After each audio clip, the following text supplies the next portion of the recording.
राम राम रण करकश राम राम। श्री राम राम शरणं भव राम राम। यत्र यत्र रघुनाथ कीर्तनं तत्र तत्र कृतमस्तकाञ्जलिं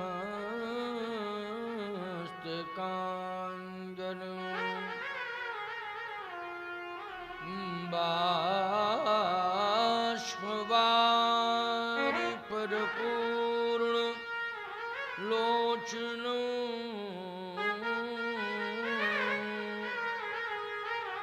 मारुतिं नमत राक्षसान्तकम्। सीतानाथसमारम्भां श्रीरामानन्दार्यमध्यमाम् अस्मदाचार्यपर्यन्तां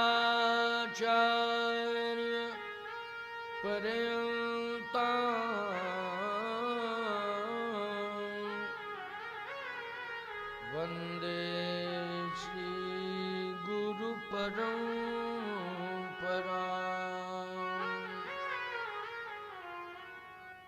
वन्दे श्रीगुरुपरम्पराम्।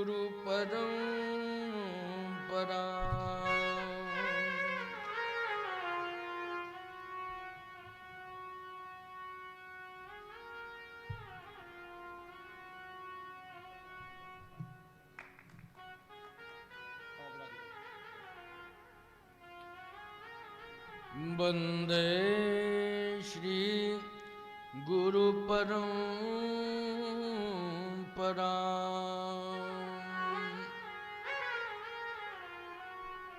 मोक्षम दीन न दीन हित तुम समान रघुवीर।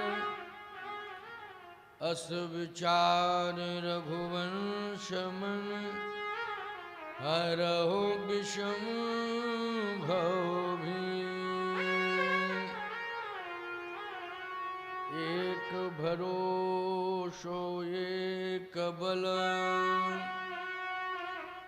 एक आस विश्वास। एक राम घनश्याम हित चातक तुलसीदास। श्वास श्वास पर राम रट वृथा श्वास जन खोय। ना जाने इस श्वास की आवन हो ये न हो। ना जाने इस श्वास की आवन हो ये न हो। बोलिए सच्चिदानंद भगवान की जय। भक्तवत्सल भगवान की जय। श्री हरिशंकरी माता की जय। श्री दुर्गा माता की जय। श्री गौ माता की जय। भारत माता की जय। श्री सद्गुरुदेव भगवान की जय। श्री कामदगिरि भगवान की जय। भक्तवत्सल भगवान की जय। नमः पार्वती पतये हर हर महादेव। परमाराध्या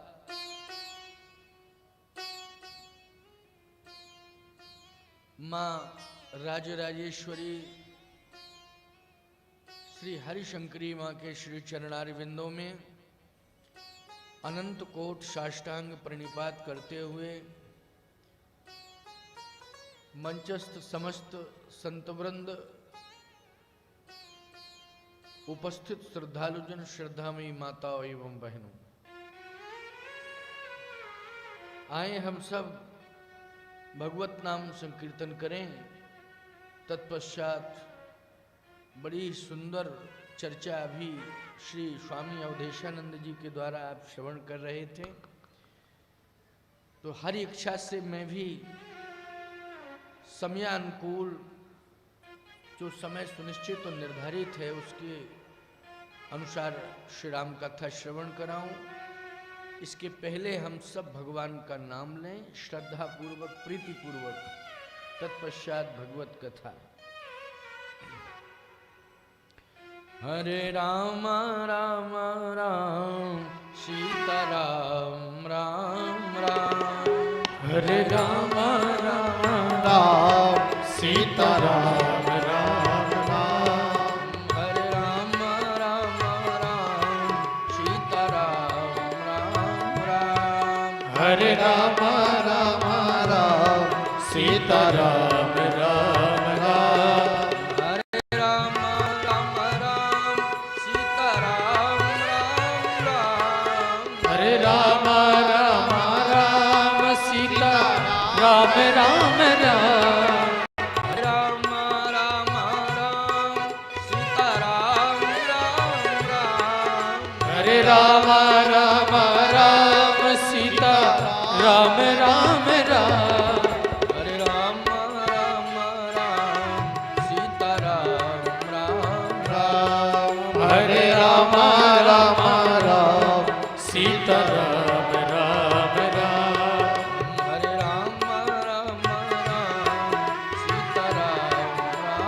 राम, हरे राम राम राम सीता राम राम राम, हरे राम राम राम सीता राम राम राम,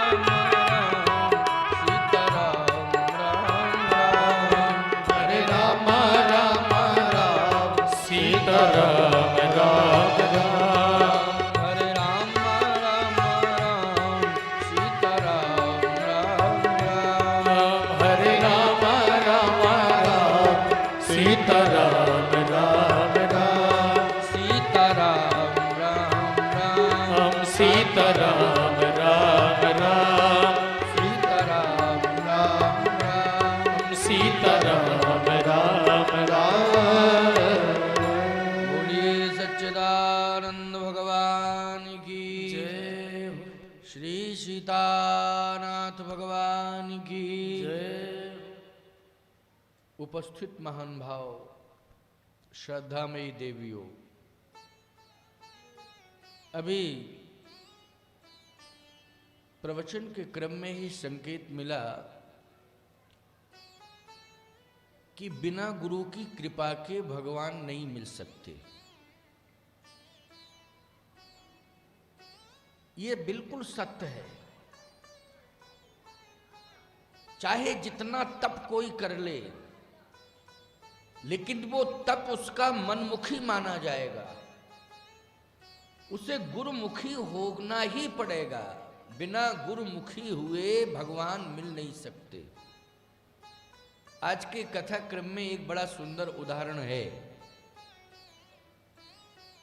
महाराज दशरथ ने मनु के रूप में तप किया। जब महाराज मनु थे, यही दशरथ जी तो मनु थे, नैमिषारण्य जैसे तीर्थ में तप किया। उस तप की परिणति ये हुई कि निर्गुण ब्रह्म सगुण बन के आया।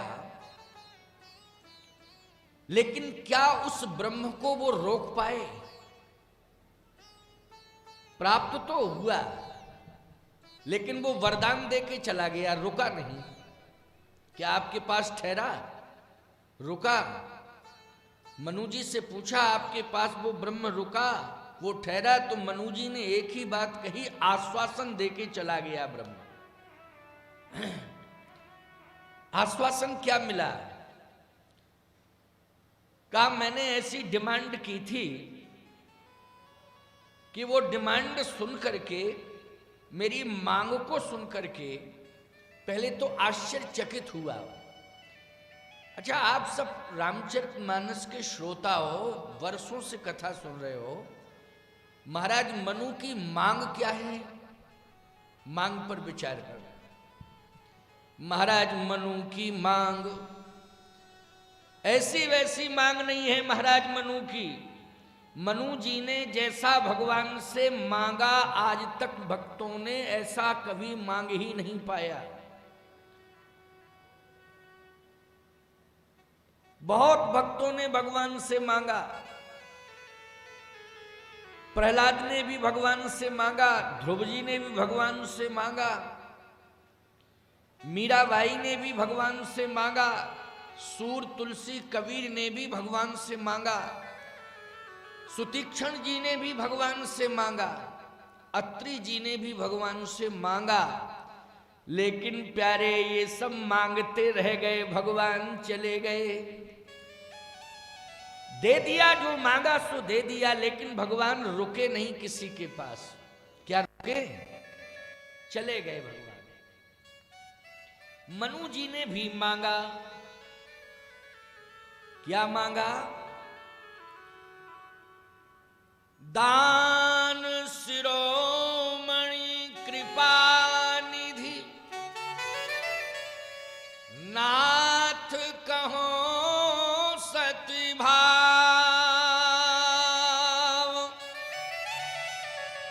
चाहो तुम ही समान सुत, प्रभु सन कवन दुराव। चाहो तुम ही समान सुत, प्रभु सन कवन दुराव।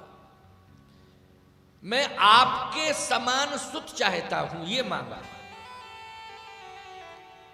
अब सोचो जरा, ध्रुव जी ने भी भगवान से मांगा, लेकिन क्या मांगा? आपका मैं भजन करता रहूं, आपका मैं भजन करता रहूं, बस यही मुझे चाहिए, इसके अलावा कुछ नहीं चाहिए, भजन करता रहूं आप। बहुत अच्छी बात है, मांगना भी चाहिए भगवान से यही। हम लोगों की असली मांग तो यही होनी चाहिए कि हम आपका भजन करते रहें, ये मुझे मिल जाए। लेकिन आजकल के भक्त तो भजन ही इसलिए कर रहे हैं भगवान का, भोजन मिलता रहे, भोजन मिलता रहे। नहीं नहीं, भोजन तो मिलेगा, ये कोई बहुत बड़ी बात नहीं, बहुत बड़ी उपलब्धि थोड़ी है भोजन। भोजन कौन भूखा रह सकता है संसार में? बोलो भाई। कीड़े मकोड़ों को भी भोजन मिल रहा है कि नहीं मिल रहा है? तुम तो इंसान हो। लेकिन भजन करता रहूं, ये मांग होनी चाहिए। और भजन का अर्थ केवल यही नहीं है कि हाथ में माला लिए रहूं, वो भजन होता रहे। भज सेवायाम धातु से भजन शब्द निष्पन्न हुआ है। इसका मतलब है हम भगवान से ये मांगे कि हे रघुनंदन, हे प्रभु, ऐसी कृपा कर दो कि इन हाथों से समाज की सेवा होती रहे, इन्हीं हाथों से आपका भजन होता रहे। तो सेवा भी मांगो और भजन भी मांगो। सेवा रूपी भजन बहुत आवश्यक है। तो प्रहलाद जी ने भगवान से यही मांगा कि हे स्वामी, हे नारायण, हे प्रभु, आपका स्मरण मेरी जिह्वा पर बना रहे, आपका नाम कभी भूलूं ना। ध्रुव जी कहते आपका भजन जिह्वा से करता रहूं, आपका नाम न भूले, इस जिह्वा से किसी अन्य का नाम ना आवे, आप ही का नाम केवल, बस यही होता रहे, इस जिह्वा से आपका भजन होता रहे। मीरा जी कहती हैं आपका नित्य दर्शन होता रहे, हर पल हर क्षण आपका दर्शन होता रहे, मैं आपसे कभी विलग ना हूं। तो लो बोलो, भगवान ने मीरा जी को अपने हृदय में स्थान दे दिया कि नहीं दे दिया? सदा सदा के लिए मीरा जी कहां निवास बना चुकी हैं? भगवान के हृदय में। लेकिन मनु जी ने क्या मांगा? मनु जी ने चाहो तुम्हें समान सुत, आपके समान सुत चाहिए।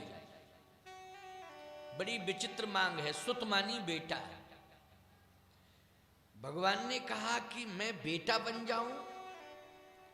हां, आप बन जाओ या आपके समान कोई हो। भगवान बोले मेरे समान तो कोई दूसरा है ही नहीं। राम समान राम निगम कहें। राम के समान केवल राम है, दूसरा कोई है ही नहीं। तो भगवान कहते हैं मनु जी मेरे समान तो कोई दूसरा है ही नहीं, अब मैं ही हूं, तो अब आप निर्णय ले लीजिए, मेरी तो मांग है। भगवान ने कहा आप सरिस खोजूं कहां जाई, नृप तुए तने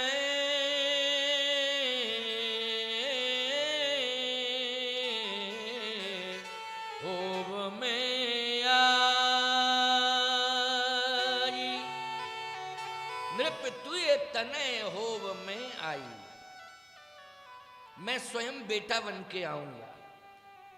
किसी ने मनु जी से कहा कि आपने ये मांगा कि भगवान बेटा बन के आए, मेरे बेटे बन जाएं। बेटा तो सेवा करता है ना, भगवान से सेवा कराना चाहते हो? क्यों भाई, बेटा का काम क्या है? जल्दी बोलो। बेटा का काम सेवा करना है। और भगवान से ये कहा जाए कि बेटा बन जाओ, तो आदर्श बेटा वही है जो बाप की सेवा करे, मां की सेवा करे, परिवार में जो वृद्ध जन हैं उन सब की सेवा करे। क्यों भैया, यही आदर्श पुत्र की पहचान। तो मनु जी से कहा भक्तों ने, संतों ने कि क्या मांग रहे हो? ये क्यों नहीं मांग रहे हो कि गुरु आप बन जाएं मेरे? क्यों भाई, तो मुझे सेवा करने का अवसर मिले, आप मेरे गुरु बन जाएं, आप मेरे पिता बन जाएं। ये मांग रहे हो कि बेटा बन जाए? भगवान को बेटा बनाना चाहते हो?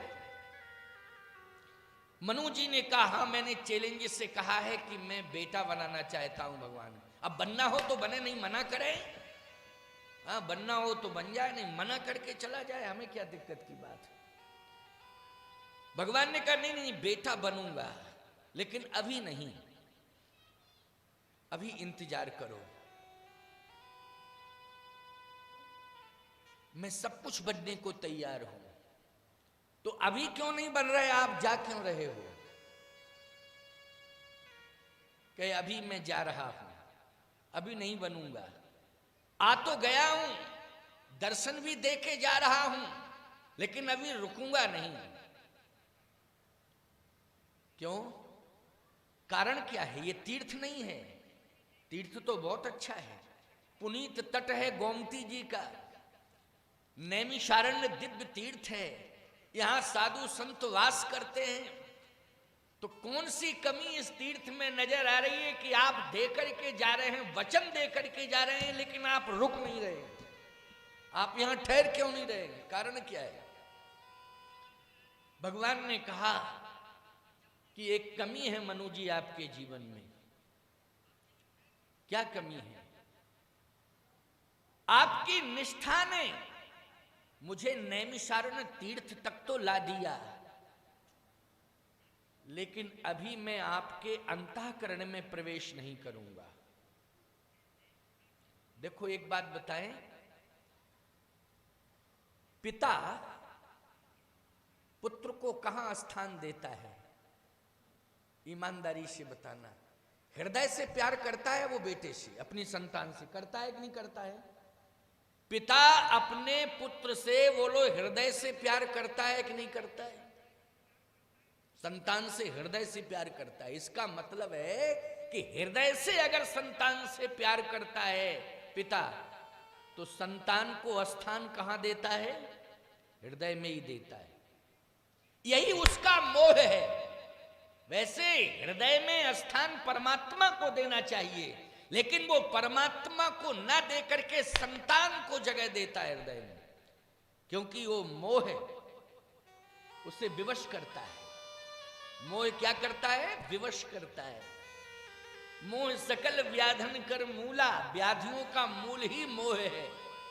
इसलिए मोह के कारण जितनी व्याधियां, सही बताओ हम आपसे पूछ रहे, ज्यादा से ज्यादा व्याधियां पड़ोसियों के द्वारा नहीं मिलती हैं, ज्यादा से ज्यादा व्याधियां संतान के द्वारा ही मिलती हैं। मिलती हैं कि नहीं मिलती हैं? एक बार पड़ोसी कुछ मांगने में संकोच करेगा, लेकिन आपकी संतान ईमानदारी से बताओ, छाती ठोक के आपसे मांगती है कि नहीं मांगती है? हमें ये चाहिए, ये क्यों नहीं लाए, ये चाहिए, ये क्यों नहीं लाए। आप खोपड़ी पकड़ के खुजलाने लगते हो कि क्या बतावें, इससे अच्छा तो हम साधु बन जाते तो ठीक था, है? किसी तीर्थ में चले जाते तो ठीक था। ये गृहस्थ आश्रम में अनेक प्रकार की बाधाएं आ रही हैं, व्याधियां आ रही हैं, तमाम प्रकार की डिमांडें आ रही हैं, और कोई दूसरा नहीं, मुझे परेशान कर रही है मेरी संतान ही। लेकिन मोह के कारण तुम परेशानी सहते रहते हो, लेकिन परिवार से विलग नहीं होते हो। यह है मोह।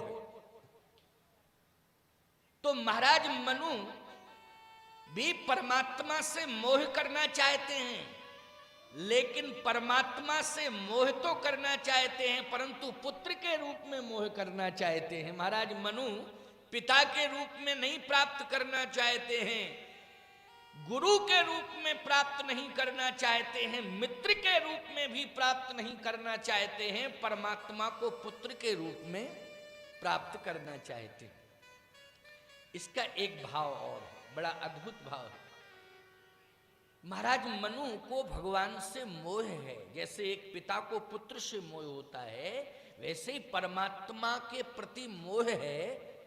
वो परमात्मा को पुत्र के रूप में चाहते हैं। अरे भैया, यदि परमात्मा के प्रति मोह हो जाए तो इससे अच्छी बात और क्या होगी। लेकिन समस्या तो ये है कि पुत्र के रूप में प्राप्त करके मोह करना चाहते हैं, तो अपने लिए नहीं, किसके लिए? आप सबके लिए। पुत्र के रूप में महाराज मनु अपने लिए नहीं चाह रहे हैं परमात्मा को, आप सबके लिए, समाज के लिए चाह रहे हैं। क्योंकि संसार में जितनी भी संतानें हैं वो सब महाराज मनु की संतान हैं। प्यारे, हमारी संतान किस तरह का आचरण करे, ये शिक्षा लो, जिसे मैं पुत्र के रूप में समाज में ला रहा हूं।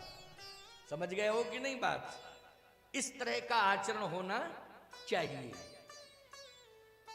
भगवान ने कहा कि अभी नहीं, थोड़ा इंतजार करो। कहा क्यों? बोले आपको अभी गुरु नहीं मिला कोई। कौन नहीं मिला? गुरु। बिना गुरु के मैं ठहरता नहीं हूं किसी के पास। बिना गुरु के मैं ठहरता नहीं हूं। ठीक है, दूर से कोई मुझे पाले, मेरा दर्शन कर ले, ये अलग बात है, लेकिन उसके अंतःकरण में मैं तभी प्रवेश करता हूं जब गुरु की प्राप्ति उसे हो जाती है और गुरुदेव के द्वारा आशीर्वाद प्राप्त हो जाता है, तभी मैं उसके अंतःकरण में प्रवेश करता हूं। बिना गुरु की कृपा के मैं ठहरता ही नहीं हूं। इसलिए गुरु की बहुत बड़ी आवश्यकता है। बोलो है कि नहीं? बिना गुरु के भगवान मिलते नहीं हैं, और बिना गुरु के ज्ञान नहीं मिलता है, न बिना गुरु के भगवान मिलता है। बोलो भाई, बिना गुरु के अगर कुछ मिलता है किसी को तो अभिमान मिलता है। ना ज्ञान मिलता है ना भगवान मिलता है। बिना गुरु के क्या मिलता है? अभिमान मिलता है। अभिमान की नहीं, और अभिमान पतन का कारण होता है। इसलिए गुरु की आवश्यकता है। गुरु की शरण जब तक नहीं मिलेगी तब तक मैं स्थिर नहीं हो सकता हूं। अस्थिरता बनी रहेगी। मुझे स्थिर करना है, अंतःकरण में स्थित करना है, तो गुरु को माध्यम बनाना पड़ेगा। मुझे ऐसा लगता है कि भगवान आश्वासन देके चले गए कि आप अयोध्या के राजा बने और शत्रुपा जी अयोध्या की रानी बने और मैं बेटा बन के आऊंगा। लेकिन 60,000 वर्ष हो गए महाराज दशरथ को। सोचिए जरा, 60,000 वर्ष। वाल्मीकि रामायण के अनुसार महाराज दशरथ की आयु 60,000 वर्ष की हो गई, लेकिन महाराज श्री दशरथ के संतान ही नहीं हुई। 60,000 वर्ष तक संतान नहीं हुई। अरे भाई, कारण क्या है? गुरु नहीं मिला क्या? गुरु तो मिल गया था उन्हें। महाराज दशरथ के गुरु कौन हैं? श्री वशिष्ठ जी महाराज। और दशरथ जी के पिता के गुरु कौन हैं? बोले वशिष्ठ जी महाराज। उनके पिता के गुरु कौन हैं? कहा वशिष्ठ जी महाराज। यहां तक महाराज इक्ष्वाकु से लेकर के महाराज दशरथ तक की परंपरा जो चली आ रही है, उसमें गुरु का स्थान किसको मिला? महाराज वशिष्ठ जी को। वशिष्ठ ही गुरु रहे, और साधारण गुरु नहीं है। कहे कौन से गुरु, कैसे गुरु, इनकी क्या स्थिति है, इनकी क्या बौद्धिक क्षमता है। कहे गुरु विवेक सागर जग ज्ञाना,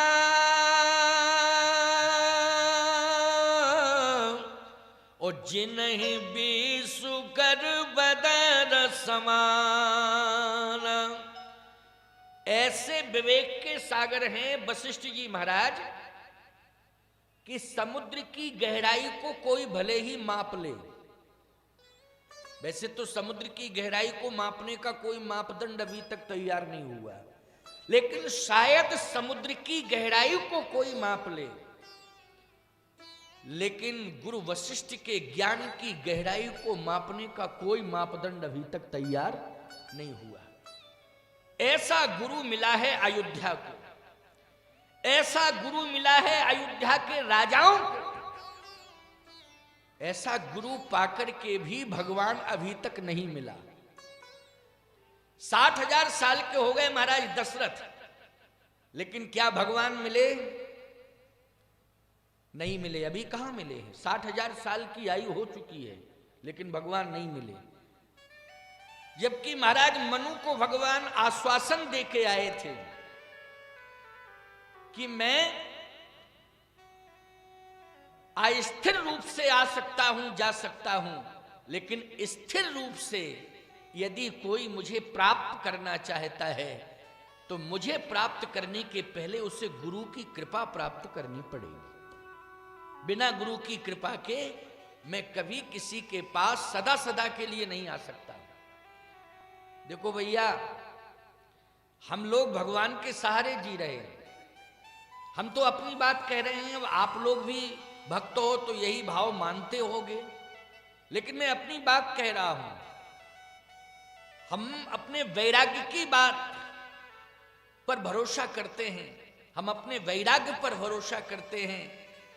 हमें जो वैराग्य के माध्यम से संदेश मिला है, उस संदेश पर हम विश्वास करते हैं, गुरु के आदेश पर हम विश्वास करते हैं कि आज हमारे अंतःकरण में हर हालत में, हर हाल में, हर चाल में, हर ढाल में यदि भगवान है, अनुभव करता हूं कि मेरे साथ है, उसमें मेरा भजन नहीं है बल्कि गुरुदेव का आशीर्वाद है, गुरुदेव की कृपा है। ये मैं मानता हूं कि गुरुदेव का आशीर्वाद मिला है, गुरुदेव की कृपा मिली है।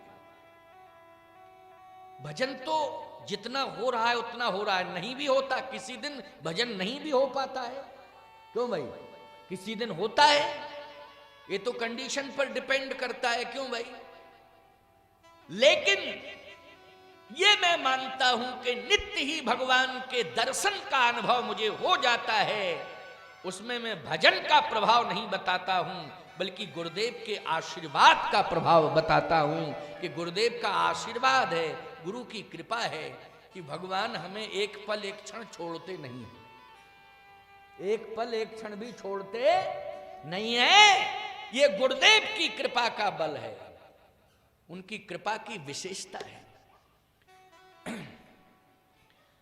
दशरथ जी को 60,000 साल मिल गए, लेकिन दशरथ जी को भगवान नहीं मिले। दशरथ जी को बल मिल गया, धन मिल गया, सम्मान मिल गया, यश मिल गया, लेकिन भगवान नहीं मिले। अच्छा एक बात बताएं, दशरथ जी को बल कितना मिला? बल तो इतना मिला कि सुरपति बसही बाहुबल जाके सुरपति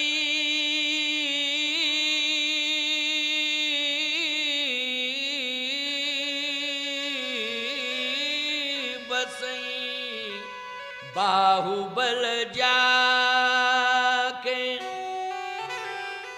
नरपति रही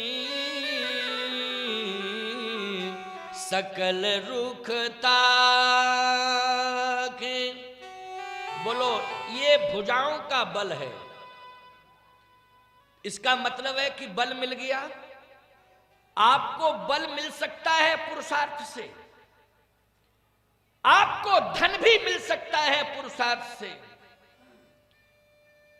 आपको यश भी मिल सकता है पुरुषार्थ से, लेकिन भगवान तब तक नहीं मिलेंगे जब तक गुरुदेव का आशीर्वाद नहीं मिल जाएगा, गुरु की कृपा नहीं मिल जाएगी, तब तक भगवान मिलने वाले नहीं है।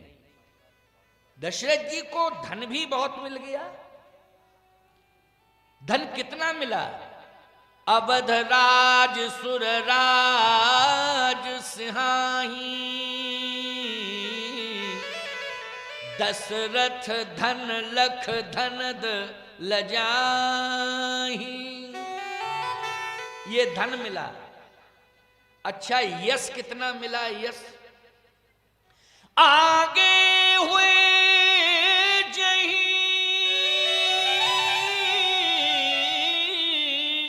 सुरपति लही अरध सिंहासन आसन दे। बोलो भाई, ये सम्मान मिला कि नहीं? यश मिला कि नहीं मिला? इंद्र सिंहासन ही छोड़ देता है। महाराज दशरथ आते हैं तो इंद्र सिंहासन छोड़ देता है और अगवानी करता है। बोलो, इसको क्या यश कहते हैं कि नहीं कहते हैं? यश। तो यश भी मिला, धन भी मिला और बल भी मिला, लेकिन भगवान नहीं मिले। 60,000 वर्ष के हो गए। मन को केंद्रित करना, एक एक शब्द महत्वपूर्ण है। तुम्हारे जीवन के कल्याण के लिए ये कथा हो रही है। ये सामान्य और साधारण बात नहीं है। और ये रामचरितमानस पर आधारित बात कर रहा हूं, प्रमाण भी दे रहा हूं। अप्रमाणित बात नहीं कर रहा हूं, प्रमाण दे रहा हूं। 60,000 वर्ष हो गए, धन मिल गया, बल मिल गया, यश मिल गया, लेकिन भगवान नहीं मिले। भगवान नहीं मिले। 60,000 वर्ष की आयु हो गई, भगवान नहीं मिले। तब मिले कैसे भगवान? गोस्वामी जी कह रहे हैं, एक बार भूपति मन माही, एक बार भूपति मन माही, भई गलानी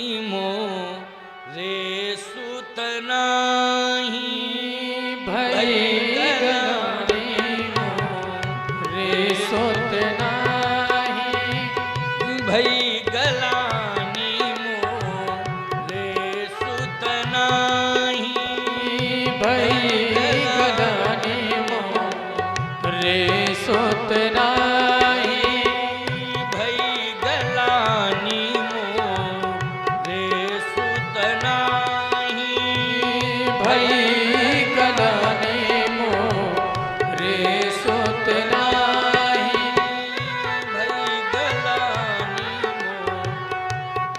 सुत नाही, भई गलानी मोरे सुत नाही, मेरे सुत नहीं है, ये गिलानी हुई। 60,000 वर्ष की आयु में इतनी बड़ी गिलानी कि महाराज श्री दशरथ प्राण छोड़ने के लिए तैयार हो गए। अब बोलो भाई, मुझे ऐसा लगता है कि धन चाहे जितना हो, सम्मान भी चाहे जितना मिल जाए, बल भी पर्याप्त हो, लेकिन अगर संतान का अभाव है तो क्या जीवन से निराश और उदास हो जाओगे? संतान के अभाव में जीवन के प्रति इतनी बड़ी उदासीनता की प्राण परित्याग करने के लिए तैयार हो जाओगे? नहीं, ये तो बुद्धि की अल्पज्ञता होगी। महाराज श्री दशरथ के मन में इतनी गिलानी हो गई। क्यों भैया, जब जीवन में गिलानी आ जाती है तो जीवन जीने का मन नहीं होता। फिर बोलो भाई, जब गिलानी हो जाए तो जीवन जीने का मन नहीं होता। लोग कहते क्या फायदा है ऐसी जिंदगी जीने से, हैं? ऐसी जिंदगी जीने से कोई फायदा नहीं। अच्छा एक बात बताओ, जो लोग गिलानी से जीवन जी रहे हैं, मैं कहता हूं वो जीवन जी नहीं रहे हैं, जीवन ढो रहे हैं। वो जीवन जीना है नहीं, वो तो जीवन ढोना है। बोलो है जीवन ढोना कि नहीं? और जीवन जीना चाहिए, जीवन ढोना नहीं चाहिए। लेकिन महाराज दशरथ जैसा बुद्धिजीवी आज गिलानी से भर गया और सोचने लगे कि मेरा जीवन जीना व्यर्थ है। लेकिन एक बात याद आई। वो कौन सी बात? नैमिषारण्य की बात याद आई कि भगवान ने ये वचन दिया था कि मैं आऊंगा आऊंगा आऊंगा, पुत्र बन के आऊंगा। लेकिन 60,000 वर्ष हो गए, अभी तक वो आया नहीं। तो महाराज श्री दशरथ ने कहा कि ऐसा जीवन जीना व्यर्थ है, किस पर भरोसा करूं? अरे संसार के लोग असत्य बोल सकते हैं, लेकिन संसार बनाने वाला ही असत्य बोल रहा है, तो जीवन जीने से फायदा क्या? अच्छा बोलो भाई, भगवान ने नैमिषारण्य में आश्वासन आने का दिया था कि नहीं, कि आप जाओ अयोध्या, वहां के राजा बनो। शत्रुपा जी से कहा आप भी साथ में जाइए, आप अयोध्या की महारानी बने, आपका नाम होगा कौशल्या और आपका नाम होगा दशरथ, और मैं बेटा बन के आऊंगा। तो नैमिषारण्य में भगवान ने वचन दिया था, लेकिन वो असत्य सिद्ध हो रहा है कि मैं आऊंगा, अभी तक नहीं आया हूं। जैसे ही मरने का विचार आया और आगे कदम बढ़ाए, तो हृदय से आवाज आई, रुको रुको। देखो एक बात आपको बताएं, जब कोई व्यक्ति मरने के लिए आगे कदम बढ़ाता है तो एक बार हृदय से आवाज आती है, रुको रुको, ठहरो ठहरो ठहरो। क्यों? आत्मा कहती है कि आत्महत्या नहीं करना चाहिए। बोलो, आत्महत्या नहीं करनी चाहिए, रोका जाता है आपको। लेकिन कंडीशन ऐसी होती है कि ना चाहने के बाद भी व्यक्ति आत्महत्या कर लेता है, ना चाहने के बाद भी। हमने तो ऐसा भी देखा, बड़े बड़े डॉक्टरों को आत्महत्या करते हुए देखा, इंजीनियरों को आत्महत्या करते देखा, प्रोफेसरों को भी आत्महत्या करते देखा, लेकिन स्टेशन पर भीख मांगते हुए भिखारियों को ट्रेन से कटते नहीं देखा। आज तक नहीं देखा मैंने। पूरे इंडिया की यात्रा की कि कोई भीख मांगता हुआ भिखारी पटरी पे सो गया हो, कट गया हो? बोलो भाई, सोचो जरा। ये भीख मांगते हैं, भूखे भी मरते हैं, स्टेशन पे भी पड़े रहते हैं, ठंडी में इनको ठंडी भी लगती वो भी सहते हैं, गर्मी में गर्मी सहते हैं, पानी में बरसात के छींटे झकोरे सहते रहते हैं, लेकिन मरते नहीं हैं, मरते नहीं हैं। अभी चित्रकूट के स्टेशन पर कम से कम 8 भिखारी हैं, हम देख रहे हैं 28 साल से, बुखार तक नहीं आया कोरोना में उन्हें। और सुनो भाई, कोरोना इतनी बड़ी महामारी आई देश में, लेकिन उनको बुखार तक नहीं आया। सोचो जरा, विचारवान श्रोताओं, बुद्धिजीवी होकर के आत्महत्या करना, इससे बड़ी नाइंसाफी और दूषी हो नहीं सकती। सोचो जरा, विचार करो। जीवन को जीना चाहिए, और जीवन की उदासीनता को यदि दूर करना है, और जीवन को यदि जीना है, जीवन जीने की शैली अगर सीखना है, तो सत्संग में आना पड़ेगा। निश्चित रूप से जीवन जीना सीख जाओगे कि कैसे जीवन जीना चाहिए। इसके लिए ये सत्संग कराया जाता है, ये सत्संग का आयोजन इसलिए होता है। जीवन जीने की कला सिखाई जा रही है। ये रामचरितमानस आचार्य संहिता है, ये साधारण ग्रंथ नहीं है, आचार्य संहिता है। देखने वालों को ये लग रहा है कि ये पुस्तक रखी हुई है, देखने में ये पुस्तक प्रतीत हो रही है रामायण, लेकिन ये विश्व की समस्या के समाधान के लिए मस्तक के रूप में स्थापित है। प्यारे, विश्व की जितनी बड़ी से बड़ी समस्याएं हैं, अगर रामचरितमानस के पन्ने खोल करके पढ़ लिए जाएं, तो बड़ी से बड़ी समस्याओं का समाधान हो सकता है। लेकिन पढ़ा जाए तब ना, पढ़ा जाए तब समाधान होगा। अब पढ़ना ही नहीं है। बहुत से लोग हैं, रामायण घर में रखी जरूर है, लेकिन उनसे हम पूछते हैं क्यों पढ़ते हो? महाराज जी, मन तो करता है लेकिन फुर्सत नहीं है। एक ही शब्द निकलता, मन तो करता है, पढ़ना भी चाहिए, लेकिन फुर्सत नहीं है। मैंने कहा फुर्सत कब होगी? क्या महाराज कोशिश कर रहे हैं फुर्सत निकले। अच्छा एक बात बताओ, फुर्सत कभी किसी को मिलेगी? है? हमारी समझ में तो फुर्सत नहीं मिलेगी। है? एक गांव में हम कथा कहने के लिए गए, वहां लोग कथा सुनने नहीं आए, तो मैंने कहा बात क्या है, यहां कथा सुनने लोग क्यों नहीं आते? बोले महाराज फुर्सत नहीं है किसी को। अरे मैंने कहा 1 दिन नहीं रहेगी, 2 दिन नहीं रहेगी, हम तो 4-6 दिन 8 दिन रहेंगे, तो कभी तो मिलेगी फुर्सत। 8 दिन पूरे हो गए, फुर्सत ही नहीं मिली लोगों को। बोले महाराज अब आप जाओ। हमने कहा हम नहीं जाएंगे। अरे चित्रकूट जाओ। हमने कहा हम नहीं जाएंगे। तो कहाँ जाओगे? हमने कहा गांव के मरघट पर जाएंगे। अरे बोले महाराज क्या बात कर रहे हैं, मरघट पर क्यों जाओगे? हमने कहा एक ना एक दिन फुर्सत में लोग जरूर आएंगे, यहाँ हम यही कथा सुनाएंगे। क्यों भाई, हमें तो कथा सुनानी है, हम जरूर यहाँ कथा सुनाएंगे। फुर्सत तो वहां मिलेगी, मिलेगी कि नहीं मिलेगी? तो देखो एक बात आपको बताएं, ऐसे समय आपको फुर्सत मिल जाए, वो फुर्सत नहीं है नहीं? वो फुर्सत नहीं है, वो तो आपकी मजबूरी है। फुर्सत निकालना चाहिए, चाहे जितना व्यस्त जीवन क्यों ना हो, चाहे जितनी व्यस्त लाइफ क्यों ना हो, लेकिन सत्संग के लिए फुर्सत निकालनी चाहिए। क्योंकि सत्संग में एक रामचरितमानस ग्रंथ ऐसा अद्भुत है जो आचार्य संहिता के रूप में प्रतिष्ठापित है। जीवन जीने की कला सिखाता है रामचरितमानस। आधारित राम कथा रामचरितमानस पर वो सुनने को मिल रही है आपको। ईमानदारी से बताओ, इससे बड़ा स्वर्णिम अवसर आपके जीवन में और दूसरा क्या होगा?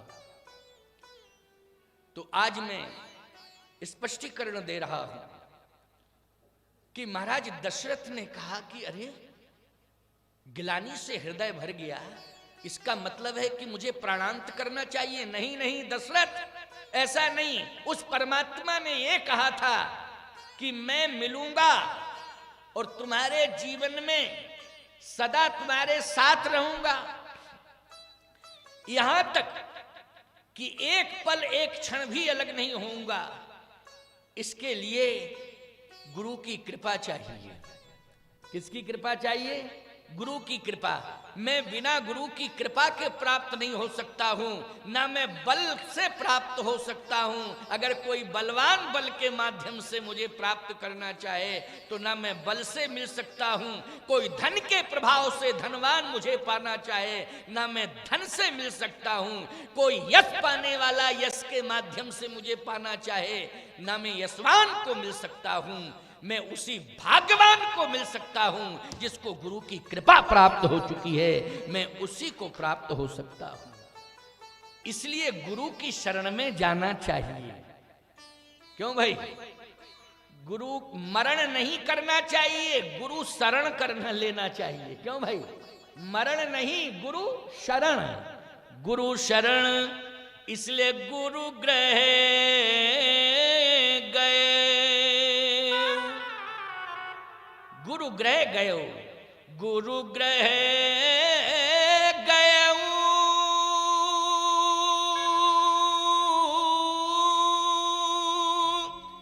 तुरत मही पाला, ओ चरण लागी कर बिनय विशाला। गुरु ग्रह गयऊ तुरत मही पाला, तुरत मही पाला। बोलो, मरण करने जा रहे थे लेकिन तुरत मुड़ गए, और मुड़ गए बोले गुरु शरण में जाऊंगा। मरण करने से फायदा नहीं है, गुरु शरण में जाने से फायदा है। इसलिए गुरु ग्रह गयऊ तुरत मही पाला, चरण लागी करी विनय विशाला, चरण लागी करी विनय विशाला। गुरु जी की शरण में पहुंचे और साष्टांग प्रणिपात, लंबी दंडवत, सीधे साष्टांग। देखो, गुरुदेव की शरण मिल जाए तो केवल औपचारिकता का निर्वाह नहीं करना चाहिए, आत्मसमर्पण करना चाहिए। गुरु की शरण मिल जाए तो क्या करना चाहिए? औपचारिकता नहीं, आत्मसमर्पण। आत्मा से समर्पित हो जाओ। साष्टांग प्रणिपात महाराज दशरथ ने किया। इसका मतलब जानते हो क्या है? शरीर के संपूर्ण अंग काष्ठवत हो जाएं, लकड़ी की तरह, और गिर जाएं। सीधी सी बात है कि लकड़ी अपने आप गिर तो जाती है लेकिन अपने आप उठ नहीं पाती है। अगर शिष्य काष्ठवत होकर के गुरु चरणार विंदों में साष्टांग प्रणिपात करता है तो याद रखना फिर संपूर्ण जिम्मेवारी उठाने की गुरुदेव की ही बन जाती है प्यारे। इसलिए गुरुदेव जिसको अपने हाथों से संभाल ले, ईमानदारी से बताओ, परमात्मा उसके लिए लालायित होगा कि नहीं होगा? परमात्मा उसके लिए क्या होगा? लालायित होगा कि ये मुझे मिल जाए, ये मुझे मिल जाए, ये मुझे मिल जाए, मैं इसके पास पहुंच जाऊं। ये लालसा। साष्टांग प्रणिपात किया। वशिष्ठ जी ने दशरथ जी को उठा लिया, कहा दशरथ प्रणाम तो तुम हमेशा करते थे, लेकिन आज तुम प्रणाम तो कर रहे हो लेकिन हताश, निराश, उदास होकर के प्रणाम कर रहे हो। लगता है कि तुम जीवन हार चुके हो। दशरथ जी ने कहा गुरुदेव ये सत्य है। आखिर इतने उदास क्यों हो? कारण क्या है? क्या प्रजा ने तुम्हारा विरोध किया? क्या खजाने से धन चला गया? क्या किसी ने अपमान किया? कहे नहीं महाराज, ना तो धन चला गया, ना किसी ने अपमान किया, कहा उदासीनता इसलिए है कि मुझे भगवान नहीं मिला। उदासीनता क्यों है? मुझे भगवान नहीं मिला, अभी तक नहीं मिला भगवान। कहे तो उदास क्यों हो? 60,000 वर्ष का हो गया हूं, अभी तक भगवान नहीं मिला। तो भगवान क्या अंतिम श्वास तक मिलता नहीं है? उदास होने की क्या जरूरत? क्यों भाई, ऐसा भी तो होता है कि अंतिम श्वास निकल रही हो उसी समय भगवान मिल जाए। कितने लोगों को मिले, बहुत से प्रमाण हैं, उदाहरण हैं कि अंतिम श्वास निकल रही है वो भगवान मिल गए। अजामिल को भगवान अंतिम स्थिति में ही मिले। बोलो भाई, मिले कि नहीं मिले? तो मैं कहना यह चाहता हूं कि जीवन में विश्वास बनाए रखो भगवान के प्रति। तो ये मत सोचो कि भगवान इतनी उम्र हो गई अभी तक मिले नहीं। वशिष्ठ जी ने कहा घबराने की कोई जरूरत नहीं है। कहा गुरुदेव, बात यह है ना कि अगर वो भगवान के रूप में मिलता तो कोई बात नहीं है, अंतिम श्वास में भी मिल जाता, लेकिन वो पुत्र के रूप में मिलना है ना। तो पुत्र के रूप में यदि पुत्र मुझे प्राप्त होता है तो उसके लिए अवस्था अनिवार्य है कि नहीं? बोलो जल्दी। पुत्र प्राप्ति के लिए, संतान की प्राप्ति के लिए अवस्था अनिवार्य है कि नहीं? वशिष्ठ जी ने कहा हाँ, ये तो सब जानते हैं कि अवस्था अनिवार्य है। तो महाराज 60,000 वर्ष की आयु हो चुकी है, अभी तक वो पुत्र बन के नहीं आया, तो आखिर उदास नहीं रहूंगा तो क्या रहूंगा? 60,000 वर्ष की आयु हो चुकी है। वशिष्ठ जी ने कहा देखो, वो परमात्मा है, वो पुत्र नहीं है, पुत्र बन के आएगा। क्यों भाई, आएगा कि नहीं? जैसे परमात्मा में सामर्थ्य है, वो कुछ भी बन सकता है, यहां तक कि वो पुत्र क्या, वो मां भी बन सकता है। बन सकता है कि नहीं? करहूं सदा तिनकी रखवारी, जिम बालक राखे महतारी। तो बोलो, मां भी बन जाता है वो कि नहीं? वो पिता भी बन जाता है, वो मित्र भी बन जाता है, वो पुत्र भी बन जाता है। और रावण जैसे राक्षस बन जाओगे तो वो शत्रु भी बन जाता है। तो बन जाता है कि नहीं? रावण जैसे राक्षस बन जाओगे तो शत्रु भी बन जाएगा वो। दशरथ वो पुत्र नहीं है, पुत्र बन के आएगा। और पुत्र बन के आएगा तो उसके आने का संबंध सांसारिकता नहीं है, अलौकिकता है। बोलो भाई, है कि नहीं? सांसारिकता नहीं है, वो सांसारिक विधि से नहीं आएगा, सांसारिकता से उसके आने का कोई संबंध नहीं है, उसमें अलौकिकता है।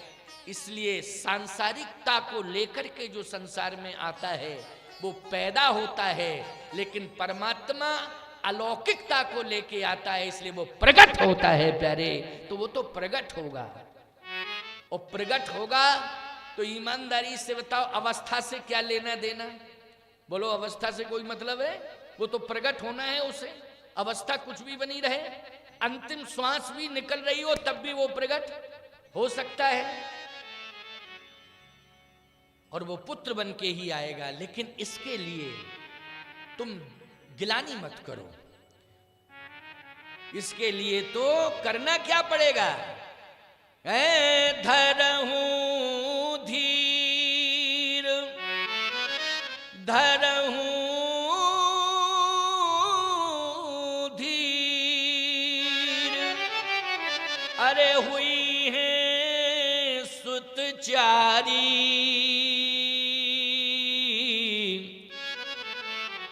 त्रिभुवन विदित भगति भयहारी। धरहूं धीर हुई है सुतचारी, धीरज रखो। एक नहीं 4 सुत होंगे, एक नहीं, एक की बात छोड़ो। धरहूं धीर। एक बात आपको बताएं, यहां दशरथ जी महाराज केवल भई गलान मोरे सुत नहीं एक वचन है। इसका मतलब है कि एक सुत की प्राप्ति चाहते हैं।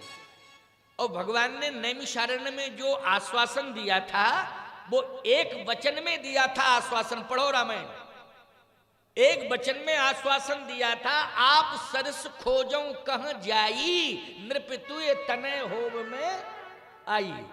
बोलो, भगवान के आश्वासन में एक वचन निकल रहा है कि बहुवचन? एक वचन। महाराज दशरथ भी डिमांड कर रहे हैं, भाई गलान मोरे सुत नहीं, इसमें भी एक वचन है। लेकिन गुरुदेव ने जो आशीर्वाद दिया वो बहुवचन में दे दिया। दिया कि नहीं बहुवचन में? धरहु धीर हुई है सुत चारी, धरहु धीर हुई है सुत चारी। 4 सुत होंगे, 4 मानी बहुवचन। त्रिभुवन विदित भगति भयहारी, त्रिभुवन विदित भगति भय हारी। ऐसे वैसे नहीं होंगे, त्रिभुवन में विदित होंगे, भक्तों के भय का हरण करने वाले होंगे। धरहु धीर हुई है सुतचारी। तो ये 4 की बात क्यों कही वशिष्ठ जी ने? जब एक वचन परमात्मा के द्वारा ध्वनित हो रहा है और जिससे वचन दिया गया उसके द्वारा भी एक वचन ध्वनित हो रहा है, लेकिन गुरुदेव के द्वारा बहुवचन कैसे आ गया? बहुवचन इसलिए आ गया कि गुरुदेव कहते हैं कि दशरथ तुम्हें आश्वासन नैमिषारण्य में मिला भगवान के द्वारा, लेकिन हम सभी को आश्वासन 33 करोड़ देवता ऋषि मुनि महात्माओं के साथ मिला। जय जय सुरनायक जन सुखदायक प्रणदिपाल भगवंता। तो बोलो, समूह के साथ प्रार्थना की समग्र देवताओं ने, समग्र ऋषि मुनि महात्माओं ने, सभी ने मिल करके जब भगवान से प्रार्थना की थी तो भगवान ने आश्वासन क्या दिया था? अब देखो, वशिष्ठ जी महाराज को जो आश्वासन मिला, अत्रि अगस्त पुलस्त को जो आश्वासन मिला, अंगिरा आदि ऋषियों को जो आश्वासन मिला, इंद्रादि देवताओं को जो आश्वासन मिला, उस आश्वासन में भगवान के द्वारा बहुवचन निकला। प्रमाण क्या है? जन डर पहुन सिद्ध सुरेशा, तुम ही लागी धरि हो नरभेसा, तुम ही लाग धरि हो नरभेसा। ते दशरथ कौशल्या रूपा, कौशलपुरी प्रगट नर भूपा। तिनके ग्रही अवतरी हो जाई,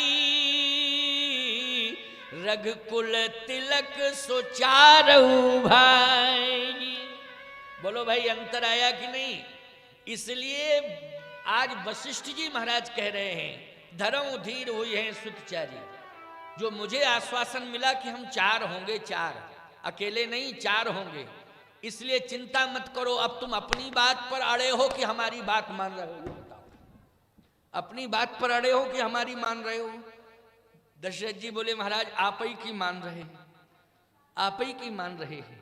लेकिन वशिष्ठ जी ने कहा, फिर लेकिन एक बात बताएं, बात हो रही हो 2 व्यक्तियों में और एक व्यक्ति कह रहा हो हमारी सुनो।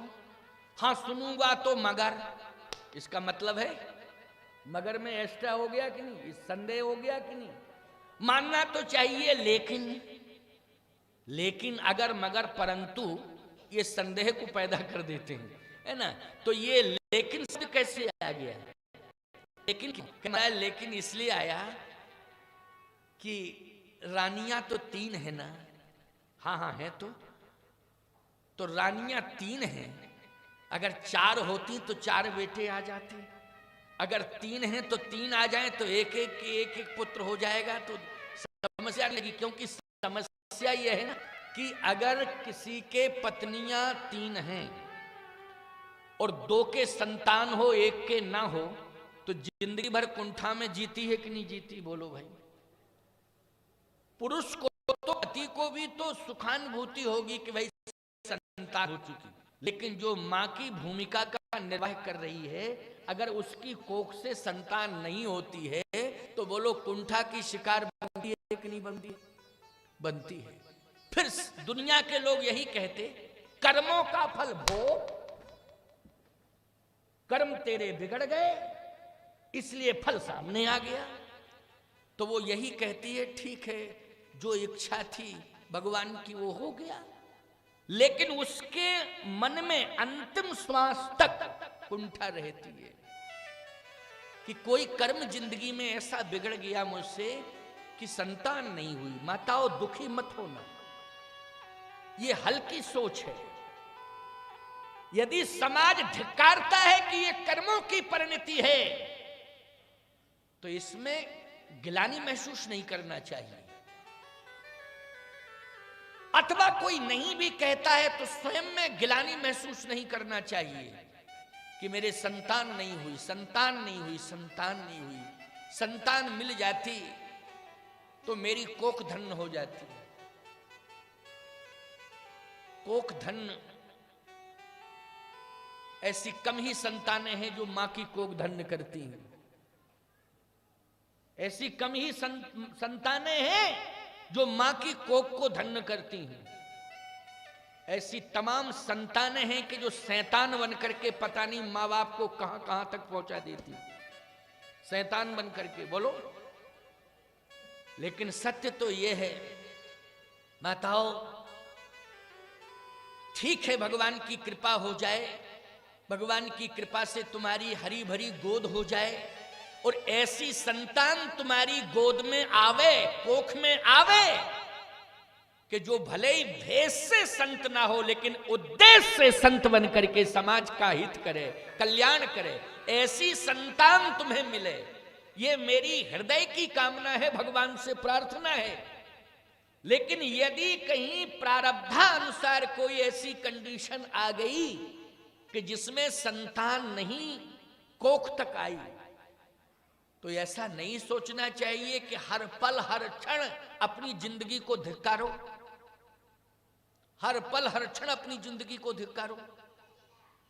मैं एक बात कहता हूं, आपने सुनी भी होगी कि मीरा जी ने सब कुछ भगवान को ही माना था कि नहीं माना था? ये बिल्कुल सत्य है कि नहीं? भगवान को ही सब कुछ माना। यहां तक कि सांसारिक पति के साथ विवाह हुआ, लेकिन उस पति का त्याग किया, जो राज वैभव था उसका त्याग किया और भगवान के चरण शरण में आ गई, भगवान को स्वीकार कर लिया, पति के रूप में ही स्वीकार कर लिया। बोलो कर लिया कि नहीं? तो मीरा जी को वह परमात्मा पति के रूप में प्राप्त हुआ कि नहीं हुआ? जबकि पति था, पति तो था ना, मर थोड़ी गया था वो पति राणा। लेकिन मीरा जी ने उदासीन भाव में आकर, उस राज्य से उदासीन भाव लाकर उस राज्य का भी त्याग किया, पति का भी त्याग किया और जाके भगवान की शरण में पहुंच गई। क्या राज्य का त्याग करना, पति का त्याग करना मीरा जी के लिए उचित था? उचित था क्या?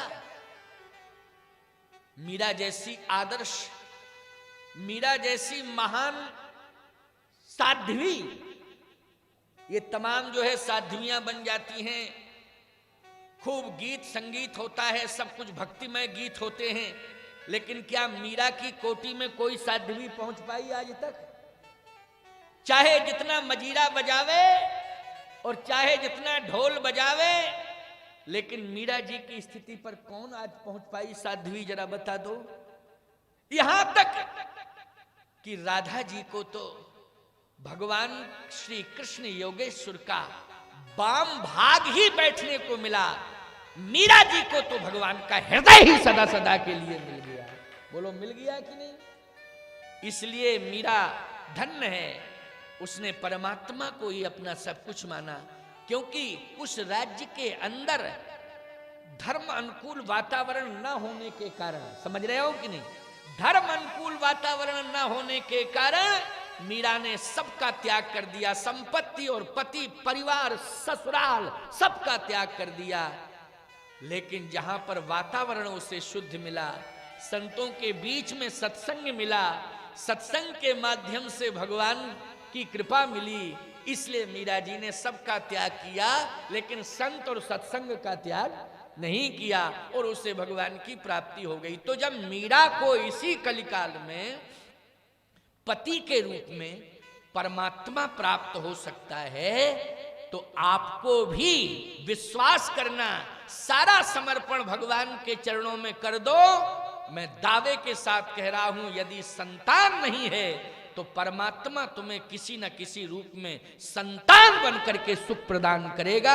ये विश्वास करने की आवश्यकता है, गलानी का विषय नहीं है ये गलानी का विषय नहीं है। और यदि कोई ये कहता है कि संतान इसलिए हर माता पिता चाहते हैं कि हमारी वंश परंपरा चलती रहे, क्यों भाई, हमारी वंश परंपरा चलती रहे, हमारा कुल खानदान चलता रहे, हमारा नाम चलता रहे, तो आजकल तो संतान नाम चलाने की बात लोग करते जरूर हैं, लेकिन मेरा जहां तक ख्याल है कि जैसे ही माँ बाप खत्म हुए तो त्रयोदशी नहीं हो पाती है, तहसीलदार के यहाँ एप्लीकेशन पहले पहुंच जाती है कि इनका नाम काट के मेरा नाम चढ़ा दिया जाए।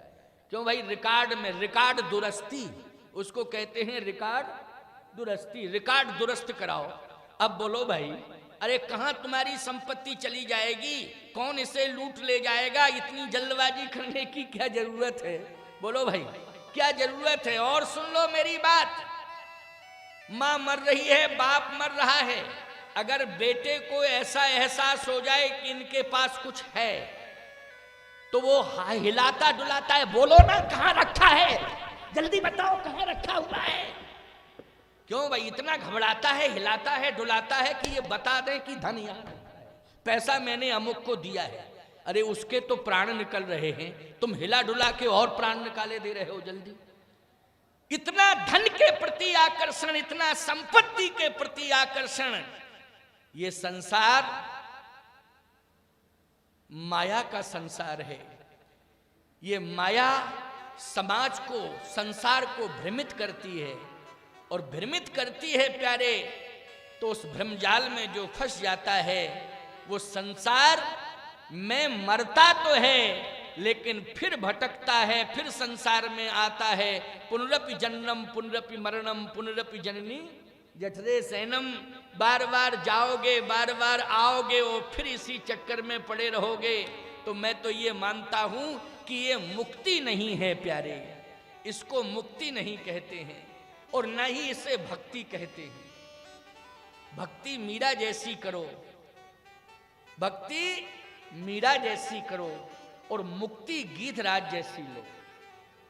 क्यों भाई, भक्ति मीरा जैसी होना चाहिए, सबरी जैसी भक्ति होनी चाहिए, मीरा जैसी भक्ति होना चाहिए, और मुक्ति परम बड़भागी जटायु जैसी होनी चाहिए। तब तो जीवन सार्थक है, नहीं तो जीवन निरर्थक है। तो धरऊ धीर हुई है सुतचारी, 4 आएंगे बेटे। तो 3 महारानी हैं और बेटे 4 आएंगे। दशरथ जी ने कहा महाराज संतुलन बिगड़ ना जाएगा। वशिष्ठ जी ने कहा राजन, परमात्मा उसी के घर में आता है जिसके घर में प्रेम होता है, उसी के घर में आता है परमात्मा, और जिसके घर में विरोध होता है परमात्मा उसके घर में कभी नहीं आता है। यही तो देखना है परमात्मा को कि तीनों जो महारानियां हैं ये आपस में क्या प्रतिक्रिया करती हैं, संतान के लिए क्या प्रतिक्रिया करती हैं, यही परमात्मा देखेगा और आएगा, यही देख के आएगा। इसलिए मैं कहता हूं कि परमात्मा को प्राप्त करने के लिए उसकी कृपा को, अरे परमात्मा की कृपा ही मिल जाए, उसको प्राप्त करने के लिए परमात्मा प्रतिक्रिया देखता है, समाज में प्रतिक्रिया क्या हो रही है, उस प्रतिक्रिया के अनुसार डिसीजन लेता है परमात्मा, तब प्राप्त होता है। इसलिए मैं कहता हूं, एक सूत्र दे रहा हूं, चाहे नारी जगत की बात हो, चाहे पुरुष जगत की बात हो, परमात्मा की कृपा को अगर पाना चाहते हो तो परस्पर प्रेम करना सीखो। क्या करना सीखो? प्रेम करना सीखो प्यारे। प्रेम से प्रकट होए मैं जाना, भगवान शंकर का यही महामंत्र है। हरि व्यापक, हरि व्यापक, सर्वत्र समाना,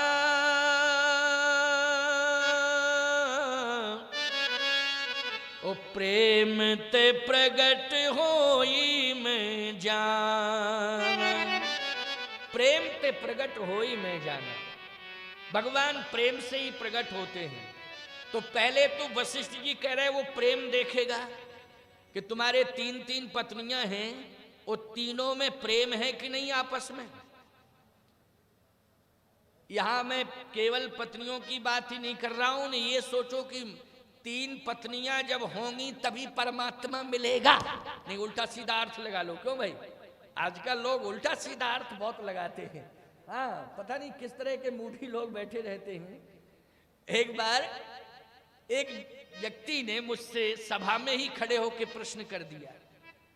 मैं चर्चा कर रहा था कि देखो, पराई नारी का सम्मान करना सीखो। कथा चल रही थी, उसी कथा क्रम में एक भाव आ गया, एक विचार आ गया। मैंने कहा पराई नारी का सम्मान करना चाहिए।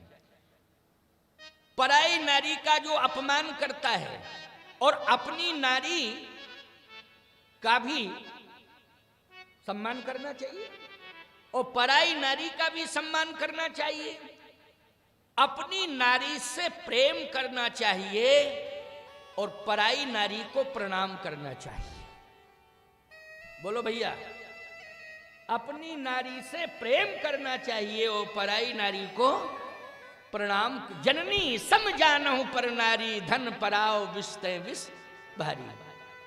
पराई नारी को प्रणाम करना चाहिए, उसका सम्मान करना चाहिए, अपनी नारी से प्रेम करना चाहिए।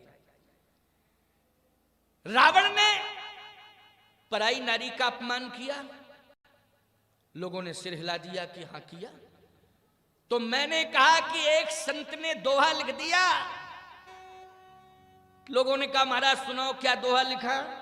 मैंने कहा उस संत ने कहा, पर नारी पैनी छुरी, पर नारी पैनी छुरी, मत कोई लावे अंग, रावण के 10 सिर गए, पर नारी के संग। रावण के 10 सिर गए पर नारी के संग। 10 सिर वाला था रावण, एक भी सिर नहीं बचा। बोलो परिणाम ऐसा आया कि नहीं? तो एक व्यक्ति मूर्ख था, खड़ा हो गया, बोले महाराज जब रावण 10 सिर कटा सकता तो हम एक नहीं कटा सकते क्या? अरे हमने कहा बड़ा पागल है, इसको हटाओ समाज से, इसको दूर करो समाज से। बोले जब रावण 10 कटा सकता है सिर तो हम एक नहीं कटा सकते क्या? इस तरह की नकारात्मक सोच, खबरदार, सकारात्मक सोच होनी चाहिए। अच्छी सोच लेकर के समाज में प्रवेश करो, अच्छी सोच लेकर के समाज के रीत रिवाजों का अनुसरण करो, अच्छी सोच लेकर के समाज को प्रोत्साहित करो प्यारे। ये धर्म होना चाहिए, ये कर्तव्य होना चाहिए। सोच अच्छी होनी चाहिए, सोच में हल्कापन नहीं होना चाहिए, सकारात्मक सोच होनी चाहिए। वशिष्ठ जी ने कहा दशरथ तुम्हारे 3 महारानी हैं, लेकिन वो परमात्मा आएगा अपने साथ 3 को और लेके आएगा, कुल मिला के वो 4 होंगे, चारों रूपशील गुणधामा। लेकिन वो देखेगा कि प्रेम कैसा है। पहले प्रेम के धरातल का निर्माण दशरथ की अंगनाई में हो पाया या नहीं? अगर प्रेम के धरातल का निर्माण नहीं होगा तो परमात्मा उस धरती पर उतरेगा ही नहीं। मैं एक बात कहता हूं, वो भाग्यवान परिवार हैं जिनमें 4-4 भाई हों। क्यों? भाई भुजा के रूप में होता है कि नहीं होता है? भुजा का मतलब ताकत। बोलो, भुजा का मतलब क्या हुआ? ताकत, शक्ति। अगर 4-4 भाई तुम्हें मिले हैं तो ये समझ लेना कि तुम्हारी बहुत बड़ी ताकत है। लेकिन याद रखना, जब वो भुजाएं अलग अलग हो जाती हैं तो ईमानदारी से बताओ, व्यक्ति कमजोर हो जाता है कि नहीं हो जाता है? जब भुजाएं अलग अलग हो जाती हैं तो कमजोर हो जाता है व्यक्ति। और भुजाएं एक साथ हों तो शक्ति रहती है, व्यक्ति मजबूत रहता है। भाई भुजा के रूप में प्राप्त होता है। भुजा का तात्पर्य है शक्ति, और शक्ति का अर्थ है कि सबसे बड़ी संपत्ति। शक्ति का अर्थ क्या है? सबसे बड़ी संपत्ति। इससे बड़ी और संपत्ति दूसरी नहीं हो सकती। माताओं, घर में अगर 4 महिलाएं हैं और प्रेम से अगर रह रही हैं तो वो शक्ति नहीं है, वो आदि शक्ति का रूप हो जाता है उस घर में। बोलो, हो जाता है कि नहीं? अगर वो महिलाएं समन्वय के साथ रह रही हैं, घर में प्रेम के साथ रह रही हैं, प्रेम के धरातल पर वो खड़ी हुई हैं, तो याद रखना वो आदि शक्ति बन जाती है। और आदि शक्ति जहां होती है, परब्रह्म वहीं प्रकट हो जाता है प्यारे। यही एक शास्त्र का सिद्धांत है। तो हम देखना चाहते हैं, वशिष्ठ जी महाराज कह रहे हैं गुरुदेव के, देखना चाहते हैं कि तुम्हारे परिवार में प्रेम कितना है। अगर 4 आएंगे और 3 महारानी हैं तो निश्चित रूप से कि किसी ना किसी एक देवी को 2 पुत्र होंगे, मिलेंगे। क्यों भाई? मिलेंगे, 2 मिलेंगे। प्रमाण ये होता ना कि 2 पुत्र जुड़वा हो गए। कहे कितने? अरे बोले बेटा 2 एक साथ हो गए, या एक बेटी एक बेटा हो गया, ये बेटे हो गए। क्यों भाई? ऐसे तमाम प्रमाण है ना कि 2 बेटे एक साथ हो जाते हैं कि नहीं हो जाते हैं, जिसको कहते हैं जुड़वा बच्चे हुए। तो किसी ना किसी भाग्यवान देवी को 2 पुत्र होंगे। अच्छा, जब 2 पुत्र होंगे तो फिर 2 रानियां और हैं, तो 2 रानियां और हैं तो एक एक बेटा उनके हो जाएगा, तो कुल मिला के 3 के 4 हो जाएंगे। दशरथ जी ने कहा महाराज, लेकिन ये 2 बेटों की प्राप्ति कौन सी भाग्यवान देवी है हमारे इस वंश में कि जिसको होगी? आप त्रिकालदर्शी हैं इसलिए मैं पूछ रहा हूं। क्या है? त्रिकालदर्शी। आपको सब कुछ मालूम है, सब जानते हैं आप, इसलिए मैं पूछ रहा हूं। का बस यही बात तो है, पहले मत पूछो, नहीं विवाद खड़ा हो जाएगा। फालतू की बात क्यों करते हो? क्यों भाई पहले पूछो। जैसे इलेक्शन हो और हम त्रिकालदर्शी हैं और कोई उम्मीदवार आवे, पांव पड़े, कहे महाराज आप त्रिकालदर्शी हैं, सही बताओ जीतेगा कौन? और हमने अगर उस समय स्पष्टीकरण दे दिया मतदान के पहले, तो ईमानदारी से बताओ, या तो हम नहीं होंगे इस दुनिया में या होंगे तो फिर पता नहीं कहां होंगे है ना? इसलिए विचार करना चाहिए, पहले से पूछने की, बताने की जरूरत नहीं है। लेकिन ये सत्य है, अगर धीरज धरोगे तो धरो धीर हुई है सुत चारी, चिंता मत करो। गुरु महिमा, कितनी बड़ी महिमा है गुरुदेव की कि आज गुरुजी जैसा कह रहे हैं, अक्षरशः उसका पालन दशरथ जी कर रहे हैं। इसलिए दशरथ जी महाराज के जीवन में सफलता ही सफलता है। एक बार विफल हुए दशरथ जी, यहां भी गुरुजी ने संकेत तो किया लेकिन दशरथ जी ने ठीक से सुना नहीं था, इसलिए विफल हो गए। उसकी भी चर्चा में करूंगा। यहां एक एक शब्द सुना गुरुदेव का तो दशरथ जी सफल हो गए। और जिस समय गुरुदेव के वाक्य का अनसुनापन कर दिया दशरथ जी महाराज ने, उसी दिन विफल हो गए, उसी दिन विफल हो गए। इसकी भी चर्चा रामचरितमानस में है, मैं आपको सुनाऊंगा। लेकिन पहले आप ये सुनिए। धरौ धीर हुई है सुत चारी, त्रिभुवन विदित भगत भय हरि। धीरज रखो, 4 सुत होंगे, 4। ये 4 वैसे तो 4 फल हैं, अर्थ धर्म काम मोक्ष। बोलो है कि नहीं? 4 ये फल हैं। तो एक विद्वान संत ने कहा कि ये 4 फल हैं, अर्थ धर्म काम मोक्ष। महाराज दशरथ को ये 4 फल मिल गए। चलो भाई 4 फल मिल गए, लेकिन एक दूसरा संत कहता है कि ये 4 फल ही नहीं हैं, फिर बोले ये 4 सनातन धर्म के स्तंभ हैं। क्या है?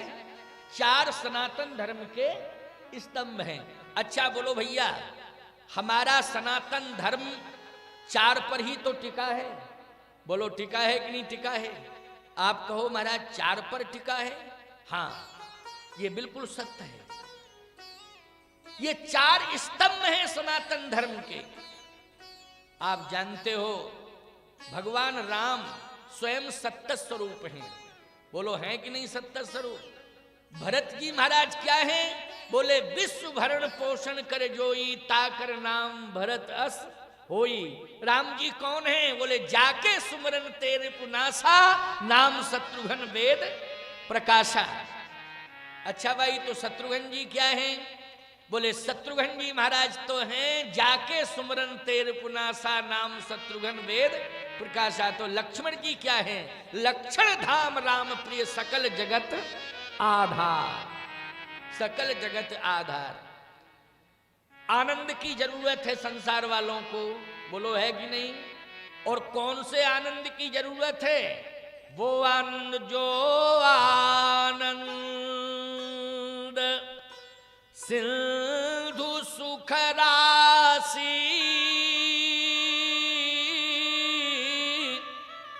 उसी करतई त्रैलोक सुपासी।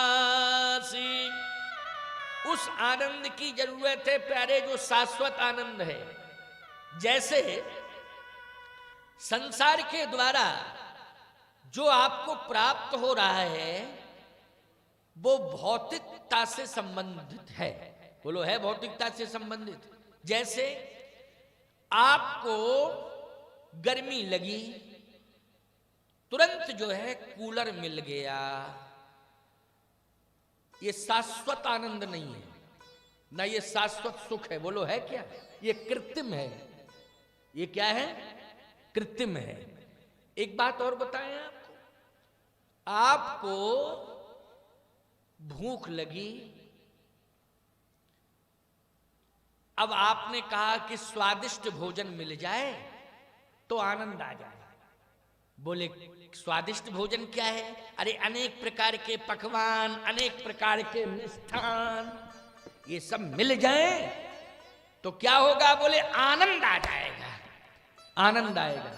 लेकिन ईमानदारी से बताओ, अनेक प्रकार के पकवान, अनेक प्रकार के मिष्ठान यदि आपको नित्य मिलते रहें तो आपको जिह्वा को तो आनंद मिल जाएगा, स्वाद मिल जाएगा, लेकिन स्वास्थ्य में गिरावट आ जाएगी।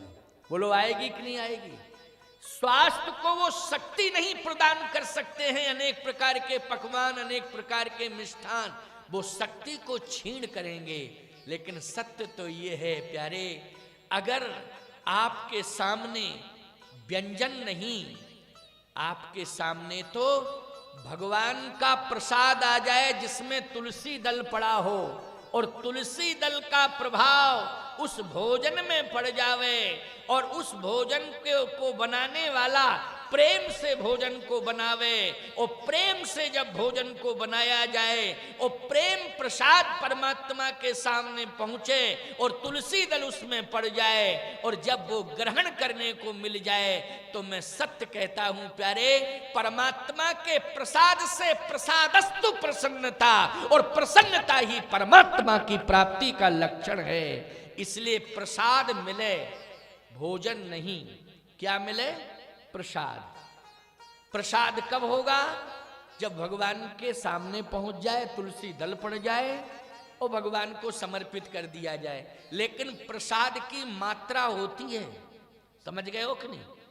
प्रसाद की मात्रा, जैसे फलाहार करती हो तो 2 किलो कलाकंद खाती हो एकादशी के दिन, है?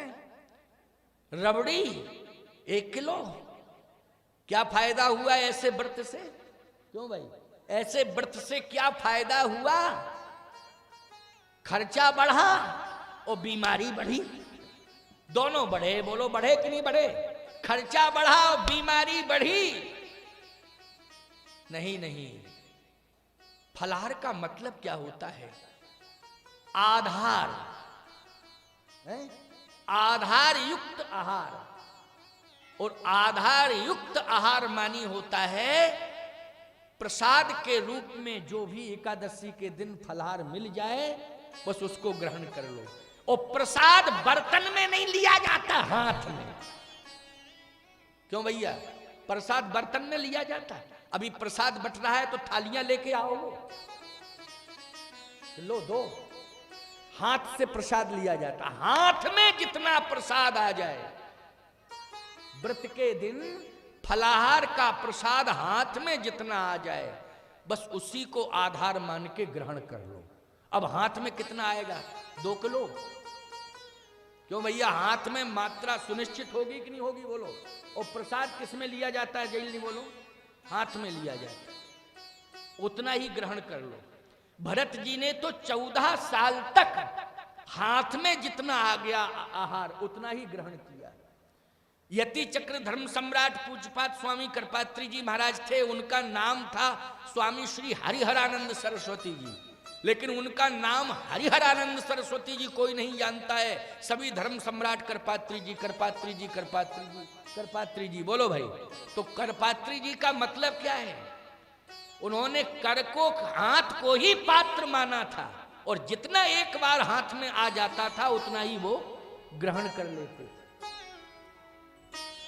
कुछ नियम हुआ करते हैं, नियम हुआ करते हैं, इसलिए उन नियमों का पालन करना चाहिए। तो आओ, अंतिम बात है, 4:30 बज रहे हैं। 4:30 बजे तक मैंने कहा था कि मैं 4, सवा 4 बजे तक बोलूंगा, 4:30 बजे आरती होगी।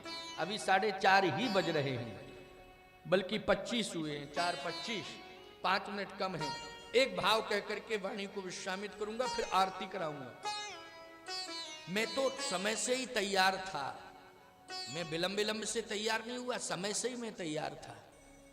लेकिन आप लोग विलंब से आते हो, विलंब से आप लोग आते हो। तो जब विलंब से आते हो तो मंच भी विलंब से ही प्रारंभ होता है। कल से जल्दी आने की कोशिश करो। कथा का आनंद तो तभी ले पाओगे, विशेष आनंद तभी आपको मिल पाएगा जब आप जल्दी आने की कोशिश करोगे। जल्दी आओगे और देर तक सुनोगे तो आनंद प्राप्त होगा। इसलिए कल से प्रयास कर लो कि जल्दी से जल्दी आए हम और समय से मंच विश्रामित हो जाए। तो अंतिम भाव है मेरा आज के प्रवचन का, आज की राम कथा का, कि धरहु धीर हुई है सुत, चारी त्रिभुवन विदित भगत भय हारी। अब हमें यह देखना है कि तीनों महारानियों में प्रेम कैसा है। ठीक है महाराज, अब गुरुदेव के हाथ में आ गया सब कुछ, गुरुजी जैसा चाहेंगे वैसा होगा। एक और बात मैं कह रहा हूं, ये ज्ञान यज्ञ है। ये जो यज्ञ चल रहा है इसका नाम है ज्ञान यज्ञ। आज प्रातःकालीन वेला में अभिमन्यु सिंह ने मुझसे कहा कि महाराज जी एक विशाल यज्ञ होना चाहिए इस परिसर में। शायद 2020 की बात उन्होंने रखी, 2020 तो चल ही रहा है, 2022 में बात रखी, लेकिन 22 में यज्ञ हो, है ना। बात कब रखी है? 2020 में। आज ही प्रातः 22 में एक यज्ञ होना चाहिए। कैसा यज्ञ होना चाहिए? बोले महाराज जी बहुत बढ़िया यज्ञशाला आदि आदि। इसका मतलब होमात्मक यज्ञ। यज्ञ का मतलब है कि यज्ञ वेदी बनाई जाएगी, उसमें देवताओं का आवाहन किया जाएगा, नित्य हवन होगा, उसको कहेंगे होमात्मक यज्ञ। लेकिन 2020 में आज की तारीख 3 दिसंबर हो गया ना, 3 दिसंबर 2020, 3 दिसंबर में ये ज्ञानात्मक यज्ञ हो रहा है। ज्ञान यज्ञ इसको कहते हैं। लेकिन प्यारे, अयोध्या में वशिष्ठ जी ने जो महाराज दशरथ को उपदेश दिया कि धनोधीर हुई है सुतचारी त्रिभुवन विदित भगति भयहारी, ये ज्ञान यज्ञ है। बोलो है ज्ञान यज्ञ कि नहीं? अभी मैं उपदेश दे रहा हूं, आप सुन रहे हैं, ये ज्ञान यज्ञ है कि नहीं?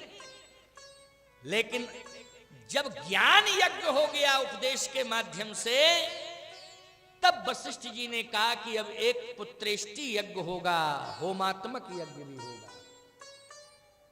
कहे होमात्मक यज्ञ होगा, कहां? उसका नाम होगा पुत्रेष्टि यज्ञ। क्या नाम होगा? पुत्रेष्टि यज्ञ। कहा गुरुदेव आपकी आज्ञा सिरोधारी है। कहे लेकिन सुनो, पुत्रेष्टि यज्ञ तो होगा, वो यज्ञ मेरे विधान के अनुसार होगा, उसमें केवल तुम्हारा समर्पण होगा, बाकी किसी प्रकार का ज्ञान तुम्हारा सम्मिलित नहीं होगा। उसमें गुरु का विधान ही सम्मिलित होगा, उसमें तुम्हारा ज्ञान सम्मिलित नहीं होगा, केवल तुम्हारा समर्पण होगा। इस बात को स्वीकार करोगे कि नहीं? दशरथ जी ने कहा बिल्कुल स्वीकार करता हूं, समर्पण ही है, हमारे ज्ञान की कोई आवश्यकता ही नहीं है, मेरा विधान लागू होगा। अब यज्ञ की तैयारी की गई, उसका नाम पुत्रेष्टि यज्ञ है। तो यज्ञ की जब तैयारी की गई तो यज्ञ का विधान कैसा बना, जरा इसको सुन लीजिए। क्योंकि परमात्मा को आना है और यज्ञ माध्यम बन रहा है। परमात्मा को प्रकट करने में माध्यम कौन बन रहा है? यज्ञ माध्यम बन रहा है। इसलिए इस बात को ध्यान से सुनना। गोस्वामी जी कहते हैं श्रृंगी ऋषहि, श्रृंगी ऋषहि वशिष्ठ बुलावा, ओ पुत्र काम शुभ जग करावा। श्रृंगी ऋषि को बुलाया। प्यारे, श्रृंगी ऋषि को क्यों बुलाया? वशिष्ठ जी स्वयं इतने बड़े विद्वान हैं, स्वयं यज्ञ वेदी पर बैठ जाते, आचार्यत्व करते, यज्ञ संपन्न करा देते। बोलो भाई क्षमता है कि नहीं वशिष्ठ जी महाराज में? लेकिन वशिष्ठ जी ने श्रृंगी ऋषि को बुलाया, यज्ञ का आचार्य उनको बनाया। क्यों? हम कितने ही बड़े विद्वान महान क्यों ना हो, हमें दूसरे को सम्मान देना चाहिए। ये धर्म कहता है हमें दूसरे को सम्मान देना चाहिए। याद रखना, जो दूसरों को सम्मान देता है, जिस भूमि पर दूसरों को सम्मान मिलता है, उसी भूमि पर भगवान प्रकट होता है। इसलिए श्रृंगी ऋषि वशिष्ठ बुलावा, पुत्र काम शुभ यज्ञ करावा। श्रृंगी ऋषि को बुलाया। स्वयं विद्वान हैं, स्वयं ज्ञानवान हैं, ब्रह्मवेत्ता हैं, ब्रह्म ज्ञानी हैं, लेकिन प्यारे यज्ञ का आचार्यत्व सौंप रहे हैं श्री श्रृंगी ऋषि को। सम्मान दिया, बुलाया। वामदेव जी महाराज को बुलाया। वामदेव जी महाराज को बुलाया तो उनको यज्ञ का मुख्य अतिथि बना दिया। मुख्य अतिथि, यज्ञ का आचार्य श्रृंगी ऋषि को बना दिया और स्वयं व्यवस्थापक बन करके व्यवस्था देखने लगे। देखो भाई, सोचो जरा, जिस समाज में, जिस परिवार में गुरु व्यवस्थापक हो, वहां आस्था की कोई कमी होगी क्या? और आस्था जहां बढ़ेगी वहां परमात्मा प्रकट होगा कि नहीं होगा? है? गुरु स्वयं व्यवस्थापक। वशिष्ठ जी यज्ञ के व्यवस्थापक हैं साहब।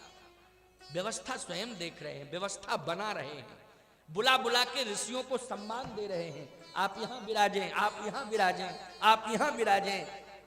इसका सम्मान, उस संत का सम्मान, उस ऋषि का सम्मान, इस ऋषि का सम्मान, सम्मान करने में लगे। अब बोलो, इस भूमिका को परमात्मा देख रहा है कि नहीं?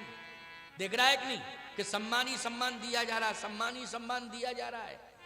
भगवान के मन में आकर्षण हो रहा है, परमात्मा आकर्षित हो रहा है, और यही आकर्षण खींच रहा है, अयोध्या की भूमि पर ला रहा है।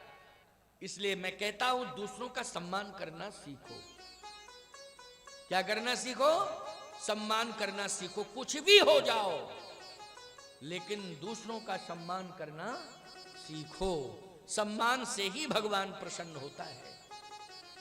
श्रृंगी ऋषि ने यज्ञ प्रारंभ किया। देखो राम जी यज्ञ की वेदी से ही प्रकट हुए। आप कहो वेदी से? हां, भगति सहित मुनियाहुति दीन है,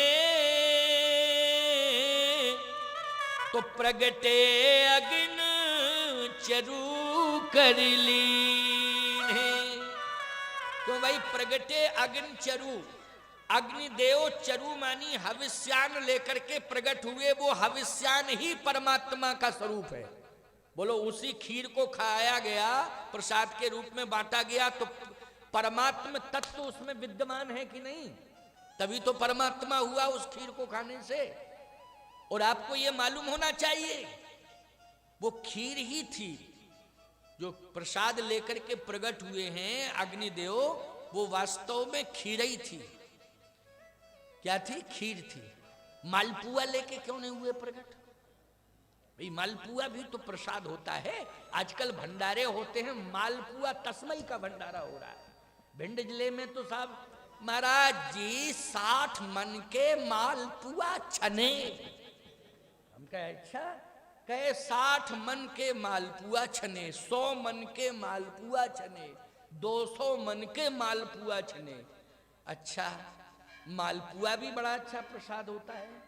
तो यहां मालपुआ लेके प्रकट नहीं हुए, खीर लेके प्रकट हुए। क्यों हुए भैया खीर लेके? इसमें एक तो आदि अन्न सम्मिलित है। आदि अन्न होता है धान, और धान से बनता है चावल। क्यों भाई? आदि अन्न गेहूं नहीं है, है? नहीं तुम ये समझ लो RR 21। कौन RR 21 क्या है भैया? कहे महाराज ये आदि अन्न नहीं है, इसमें तो क्वालिटियां बनती रहती हैं। आदि अन्न है धान, उससे बनता है चावल। तो सीधी सी बात यह है कि उस प्रसाद में आदि अन्न था। मालपुआ चावल से बनता है कि गेहूं से बनता है? जल्दी बोलो। मालपुआ गेहूं से बनता है कि नहीं? चावल से नहीं बनता है, गेहूं से बनता है। आदि अन्न नहीं है गेहूं, आदि अन्न क्या है? चावल है। अच्छा एक बात बताओ, आदि अन्न यदि चावल है तो परमात्मा अनादि है कि नहीं? उसको अनादि ब्रह्म कहते हैं कि नहीं कहते हैं? तो याद रखना, आदि अन्न चावल में विद्यमान है। और सुन लीजिए, हमारे यहां पेय पदार्थ भी आदि पेय पदार्थ दूध है गाय का। बोलो है कि नहीं? ये अनादिकाल से गौ माता बोलो दूध दे रही हैं, हम भक्तों को क्यों दे रही हैं? अमृतत्व विद्यमान है। बोलो है कि नहीं? गौ अनादि है कि नहीं? और गौ जब अनादि है प्यारे, तो उसका दूध भी अनादि है कि नहीं? हाँ है। अच्छा एक बात और बताएं आपको, खांड, खांड जिसको शक्कर कहने लगे हैं, शक्कर, शर्करा उसको बोलते हैं ना। हविष्यान में जो साकल तैयार की जाती है, साकल, बोलो भाई उसमें खांड मिलाया जाता था कि नहीं? और हवन करने की परंपरा अनादिकालीन परंपरा है कि नहीं? सतयुग से लेकर के सतयुग के बाद त्रेता, त्रेता से द्वापर, द्वापर से कलयुग, बोलो हर युग में यज्ञ हुए कि नहीं हुए? और जब हर युग में यज्ञ हुए तो देवताओं का हविष्यान साकल से तैयार होता है कि नहीं होता है? उसमें खांड जरूर डाला जाता है कि नहीं डाला जाता है? तो 3 चीजें खीर में होती हैं।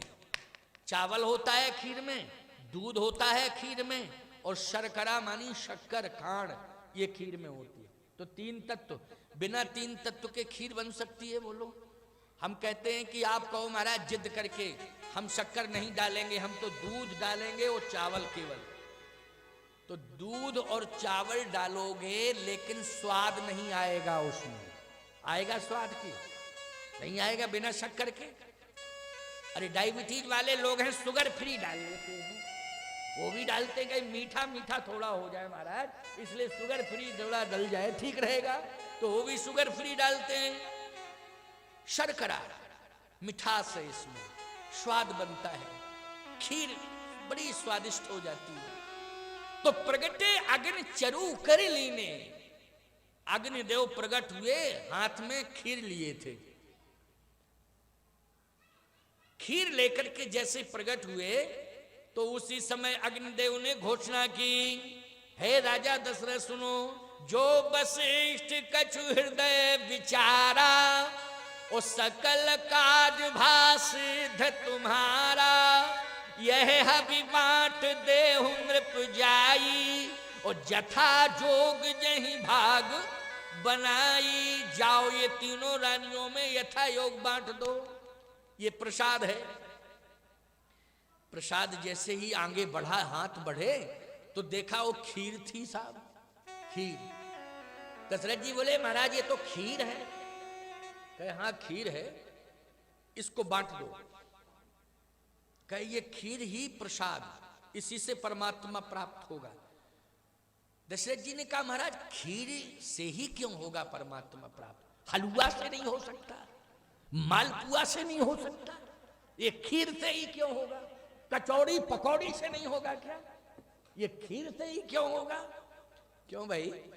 लड्डू, जलेबी, पता नहीं कितने प्रकार के मिष्ठान। कहे सुनो, तुम्हें खीर दिखाई दे रही है, हमको खीर दिखाई नहीं दे रही है। वशिष्ठ जी कह रहे हैं हमें थोड़ी खीर दिखाई दे रही है, तुम्हें खीर दिखाई दे रही है, मुझे तो परमात्म तत्व दिखाई दे रहा है। परमात्म तत्व? हाँ। का कैसे? का ये तीन तत्वों से खीर बनी हुई है दशरथ। अब देखो उपदेश दे रहे हैं वशिष्ठ जी महाराज, दशरथ जी को उपदेश दे रहे हैं, ये तीन तत्वों से खीर बनी हुई है। इसमें चावल है, इसमें दूध है, इसमें शक्कर है। जानते हो ये चावल क्या है? ये कर्म है। क्यों भाई? चावल कर्म का प्रतीक है कि नहीं? कृषि निरावह चतुर किसाना, जिम बुध तजह मोह मद माना, कृषि निरावह चतुर किसाना। ये किसान धान को श्रम से बोता है कि नहीं बोता है? बोता है कि नहीं? और श्रम से बोता है तो श्रम इतना कर देता है कि उसकी फलश्रुति उसके सामने आ जाती है। तो इसका मतलब है कि श्रम मानी कर्म। किसान का तात्पर्य है कि वो कर्म मार्ग पर चलता है जिंदगी भर। बोलो किसान को जो भी फल प्राप्त होता है, किस मार्ग पर चलने से किसान को फल प्राप्त होता है? बोलो कर्म मार्ग पर चलने से। अच्छा, हम लोगों को जो फल प्राप्त होता है वो किस मार्ग पर चलने से? उपासना मार्ग पर चलने से। क्यों भैया? उपासना मार्ग पर हम महात्मा लोग चलते हैं तो हमें फल प्राप्त होता है, और किसान कर्म मार्ग के माध्यम से कर्म मार्ग पर चल करके अपनी मंजिल को प्राप्त करता है, और जो उसे फल मिलता है उसी को वो परमात्मा समझता है। बोलो कर्म के माध्यम से जो प्राप्त हुआ फल उसको ईश्वर के रूप में स्वीकार करता कि नहीं? इसलिए हर किसान अपनी फसल को जब पाता है और उसकी गिनती करने लगता है तो पहले ही बार में कहता है राम राम राम। क्यों कहता कि नहीं कहता? बोलो राम ही शब्द निकलता है पहले कि नहीं? इसका मतलब है उसको कर्म से जो मिला है वो फसल नहीं मिली है, उसे राम प्राप्त हुए हैं। कर्म मार्ग पर चल करके उसने जो भी हासिल किया है उसमें वो एहसास करता है कि मुझे कौन मिले हैं? राम मिले हैं। ये कर्म मार्ग का प्रतीक है चावल। अच्छा, तो दूध? बोले दूध ज्ञान मार्ग का प्रतीक है, क्योंकि बुद्धिवर्धक होता है ना, होता है ना। तो वेद में 3 मार्ग है ना, कर्म मार्ग, ज्ञान मार्ग, उपासना मार्ग। उसी को भक्ति मार्ग भी कह लो, चाहे उपासना मार्ग कह लो, चाहे भक्ति मार्ग कह लो। बड़े ध्यान से सुनना, बहुत अच्छी बात बता रहा। बात समझ में आ रही है कि नहीं, कि खाली वैसे ही बैठे हो? हाँ, ऐसे ऐसे कर रहे हो तो समझ में तो आ रही है बात। ये क्या कम उपलब्धि है हमारे जीवन की? क्योंकि ये माताओं ने भी सिर हिलाए कि हाँ बात समझ में आ रही है। मतलब हमारी बात सुनने को तैयार हैं, नहीं तो ये सास ससुर की नहीं सुनती हैं। लेकिन हमारी बात सुनने के लिए तैयार हैं, ये सफलता नहीं है तो क्या है? ये सत्संग का प्रभाव नहीं है तो क्या है? ये सत्संग का ही प्रभाव है। 3 मार्ग हैं वेद में, कर्म मार्ग, ज्ञान मार्ग, उपासना मार्ग। इसी को भक्ति मार्ग कहते हैं। लेकिन प्यारे, कर्म मार्ग का प्रतिनिधित्व कौन करता है? बोले कर्म मार्ग का नेतृत्व कर रहा है चावल। ज्ञान मार्ग का नेतृत्व कर रहा है दूध, और उपासना भक्ति मार्ग का नेतृत्व कर रही है शक्कर, शर्करा, खाण जिसको कहते हैं। क्यों भाई? तो ये 3 मार्ग हुए। अच्छा, परमात्मा को इन 3 मार्गों में से के 3 मार्गों के माध्यम से ही प्राप्त किया जा सकता है। भैया आप उदास मत होना, किसान बंधु बैठे हैं यहाँ, उदास मत होना। तुम कर्म के मार्ग पर चलो, सत्य और धर्म को साथ लेकर के चलो कर्म के मार्ग पर। मैं दावे के साथ कह सकता हूं, जंगल में भजन करने की जरूरत नहीं है, खेत खलियान में ही तुम्हें भगवान दर्शन देंगे। विश्वास करने की जरूरत है, खेत खलियान में ही तुम्हें भगवान मिलेंगे। लेकिन विश्वास करना, सत्य और धर्म अपने साथ लेकर के कर्म मार्ग पर चलते रहना, भगवान जरूर मिल जाएंगे, निश्चित मिलेंगे। ज्ञान मार्ग, ज्ञान मार्ग, ये दूध जो है बुद्धिवर्धक होता है, ये ज्ञान का नेतृत्व करता है। दूध करता है कि नहीं? शर्करा में मिठास होती है, भक्ति उपासना में क्या मिठास होती है ना। ये शर्करा जो है भक्ति मार्ग का, उपासना मार्ग का नेतृत्व करती है। सत्य तो यही है, भक्ति में बड़ी मिठास होती है, बड़ी मधुरता होती है कि नहीं होती है? महारानियां 3 हैं, मार्ग भी 3 ही हैं, मार्ग 4 नहीं है। मार्ग कितने हैं? 3 हैं, और महारानियां भी 3 हैं। एक मार्ग पर, एक मार्ग पर ये तीनों खड़ी हैं।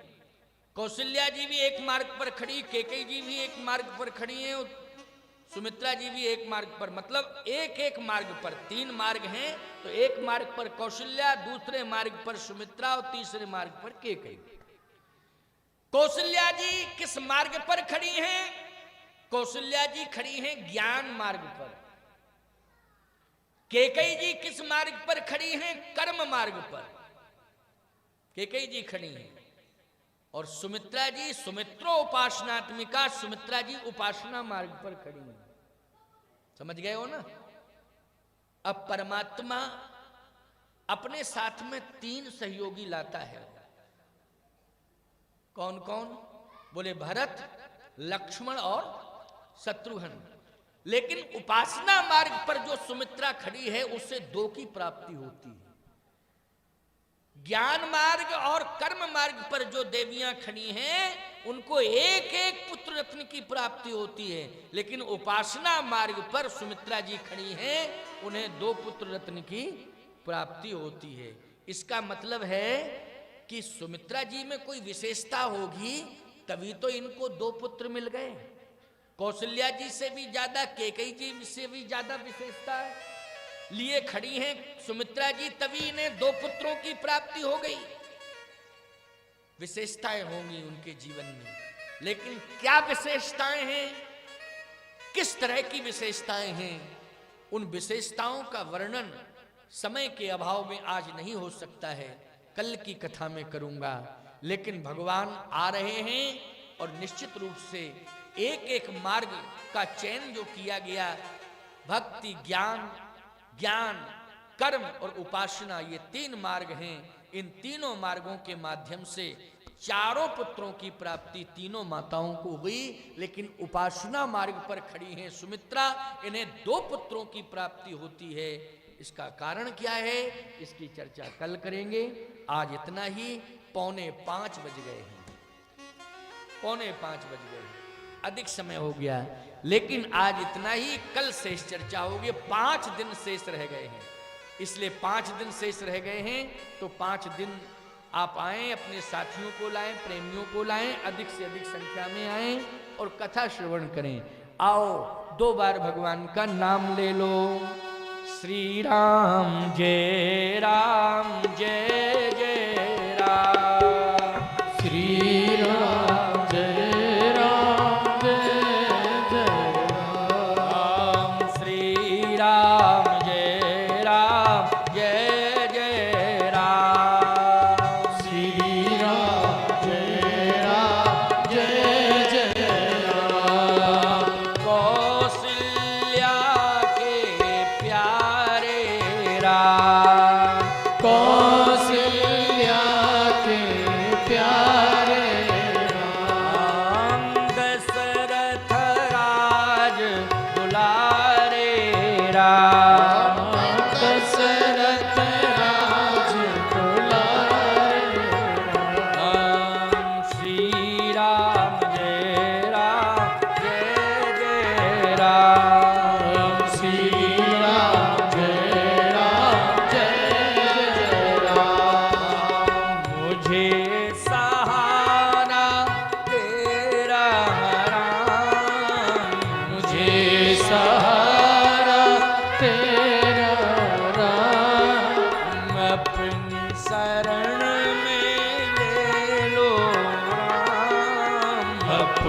शरण में ले लो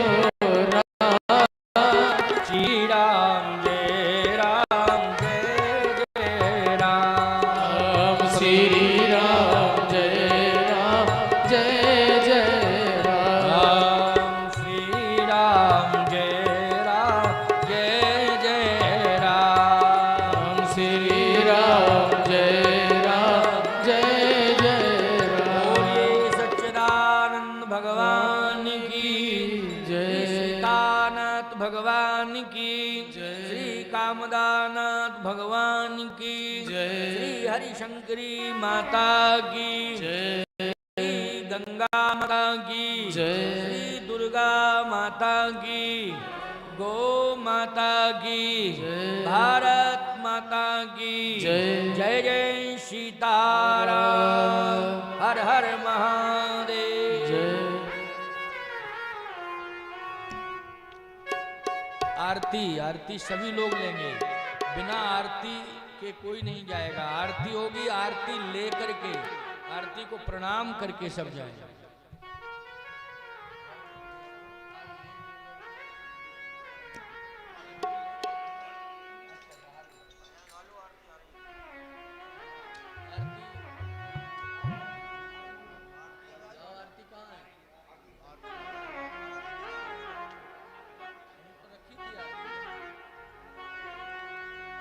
जय रघुनंदन जय सिया राम।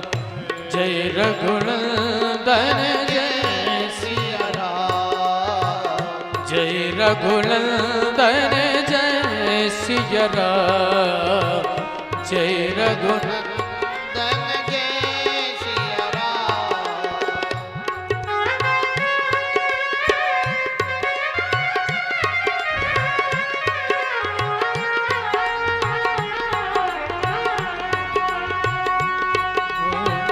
जय रघुनंदन जय सिया राम। जय रघुनंदन जय सिया राम। हे दुख भंजन तुम्हें प्रणाम।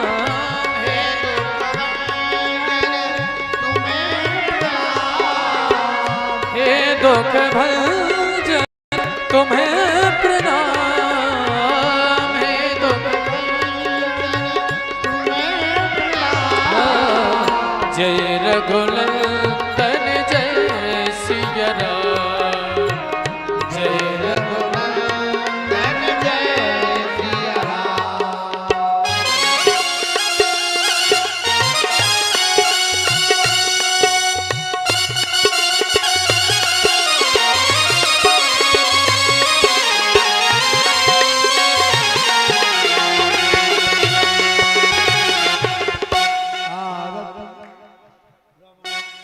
आरती श्री रामायण।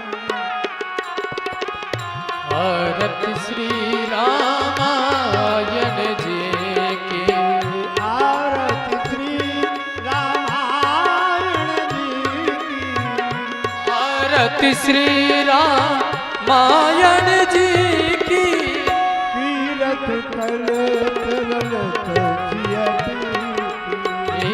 कीरत कलत ललित सिया पी की।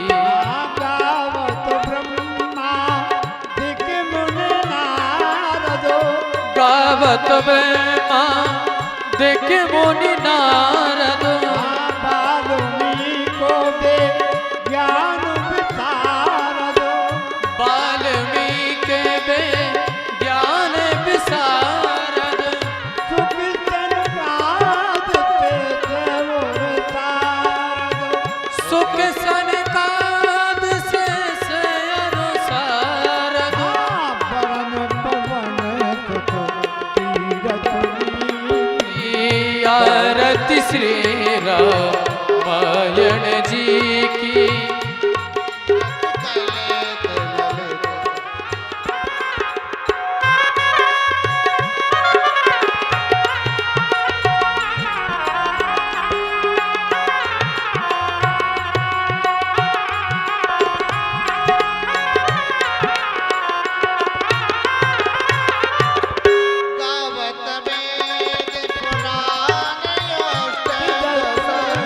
गावत वेद पुराण अष्टदश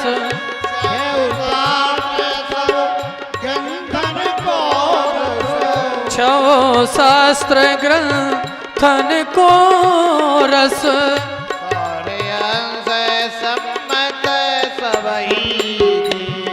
चार अंश सम्मत सबही के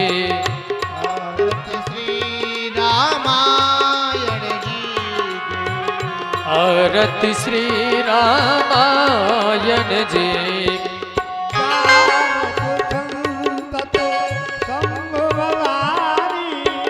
गावत संत शंभु भवानी और घट संभव मुनि विज्ञानी हर घट संभव मुनि विज्ञानी व्यास आदि सब मज बखानी ई व्यास आदि के मुनि वज्र बखानी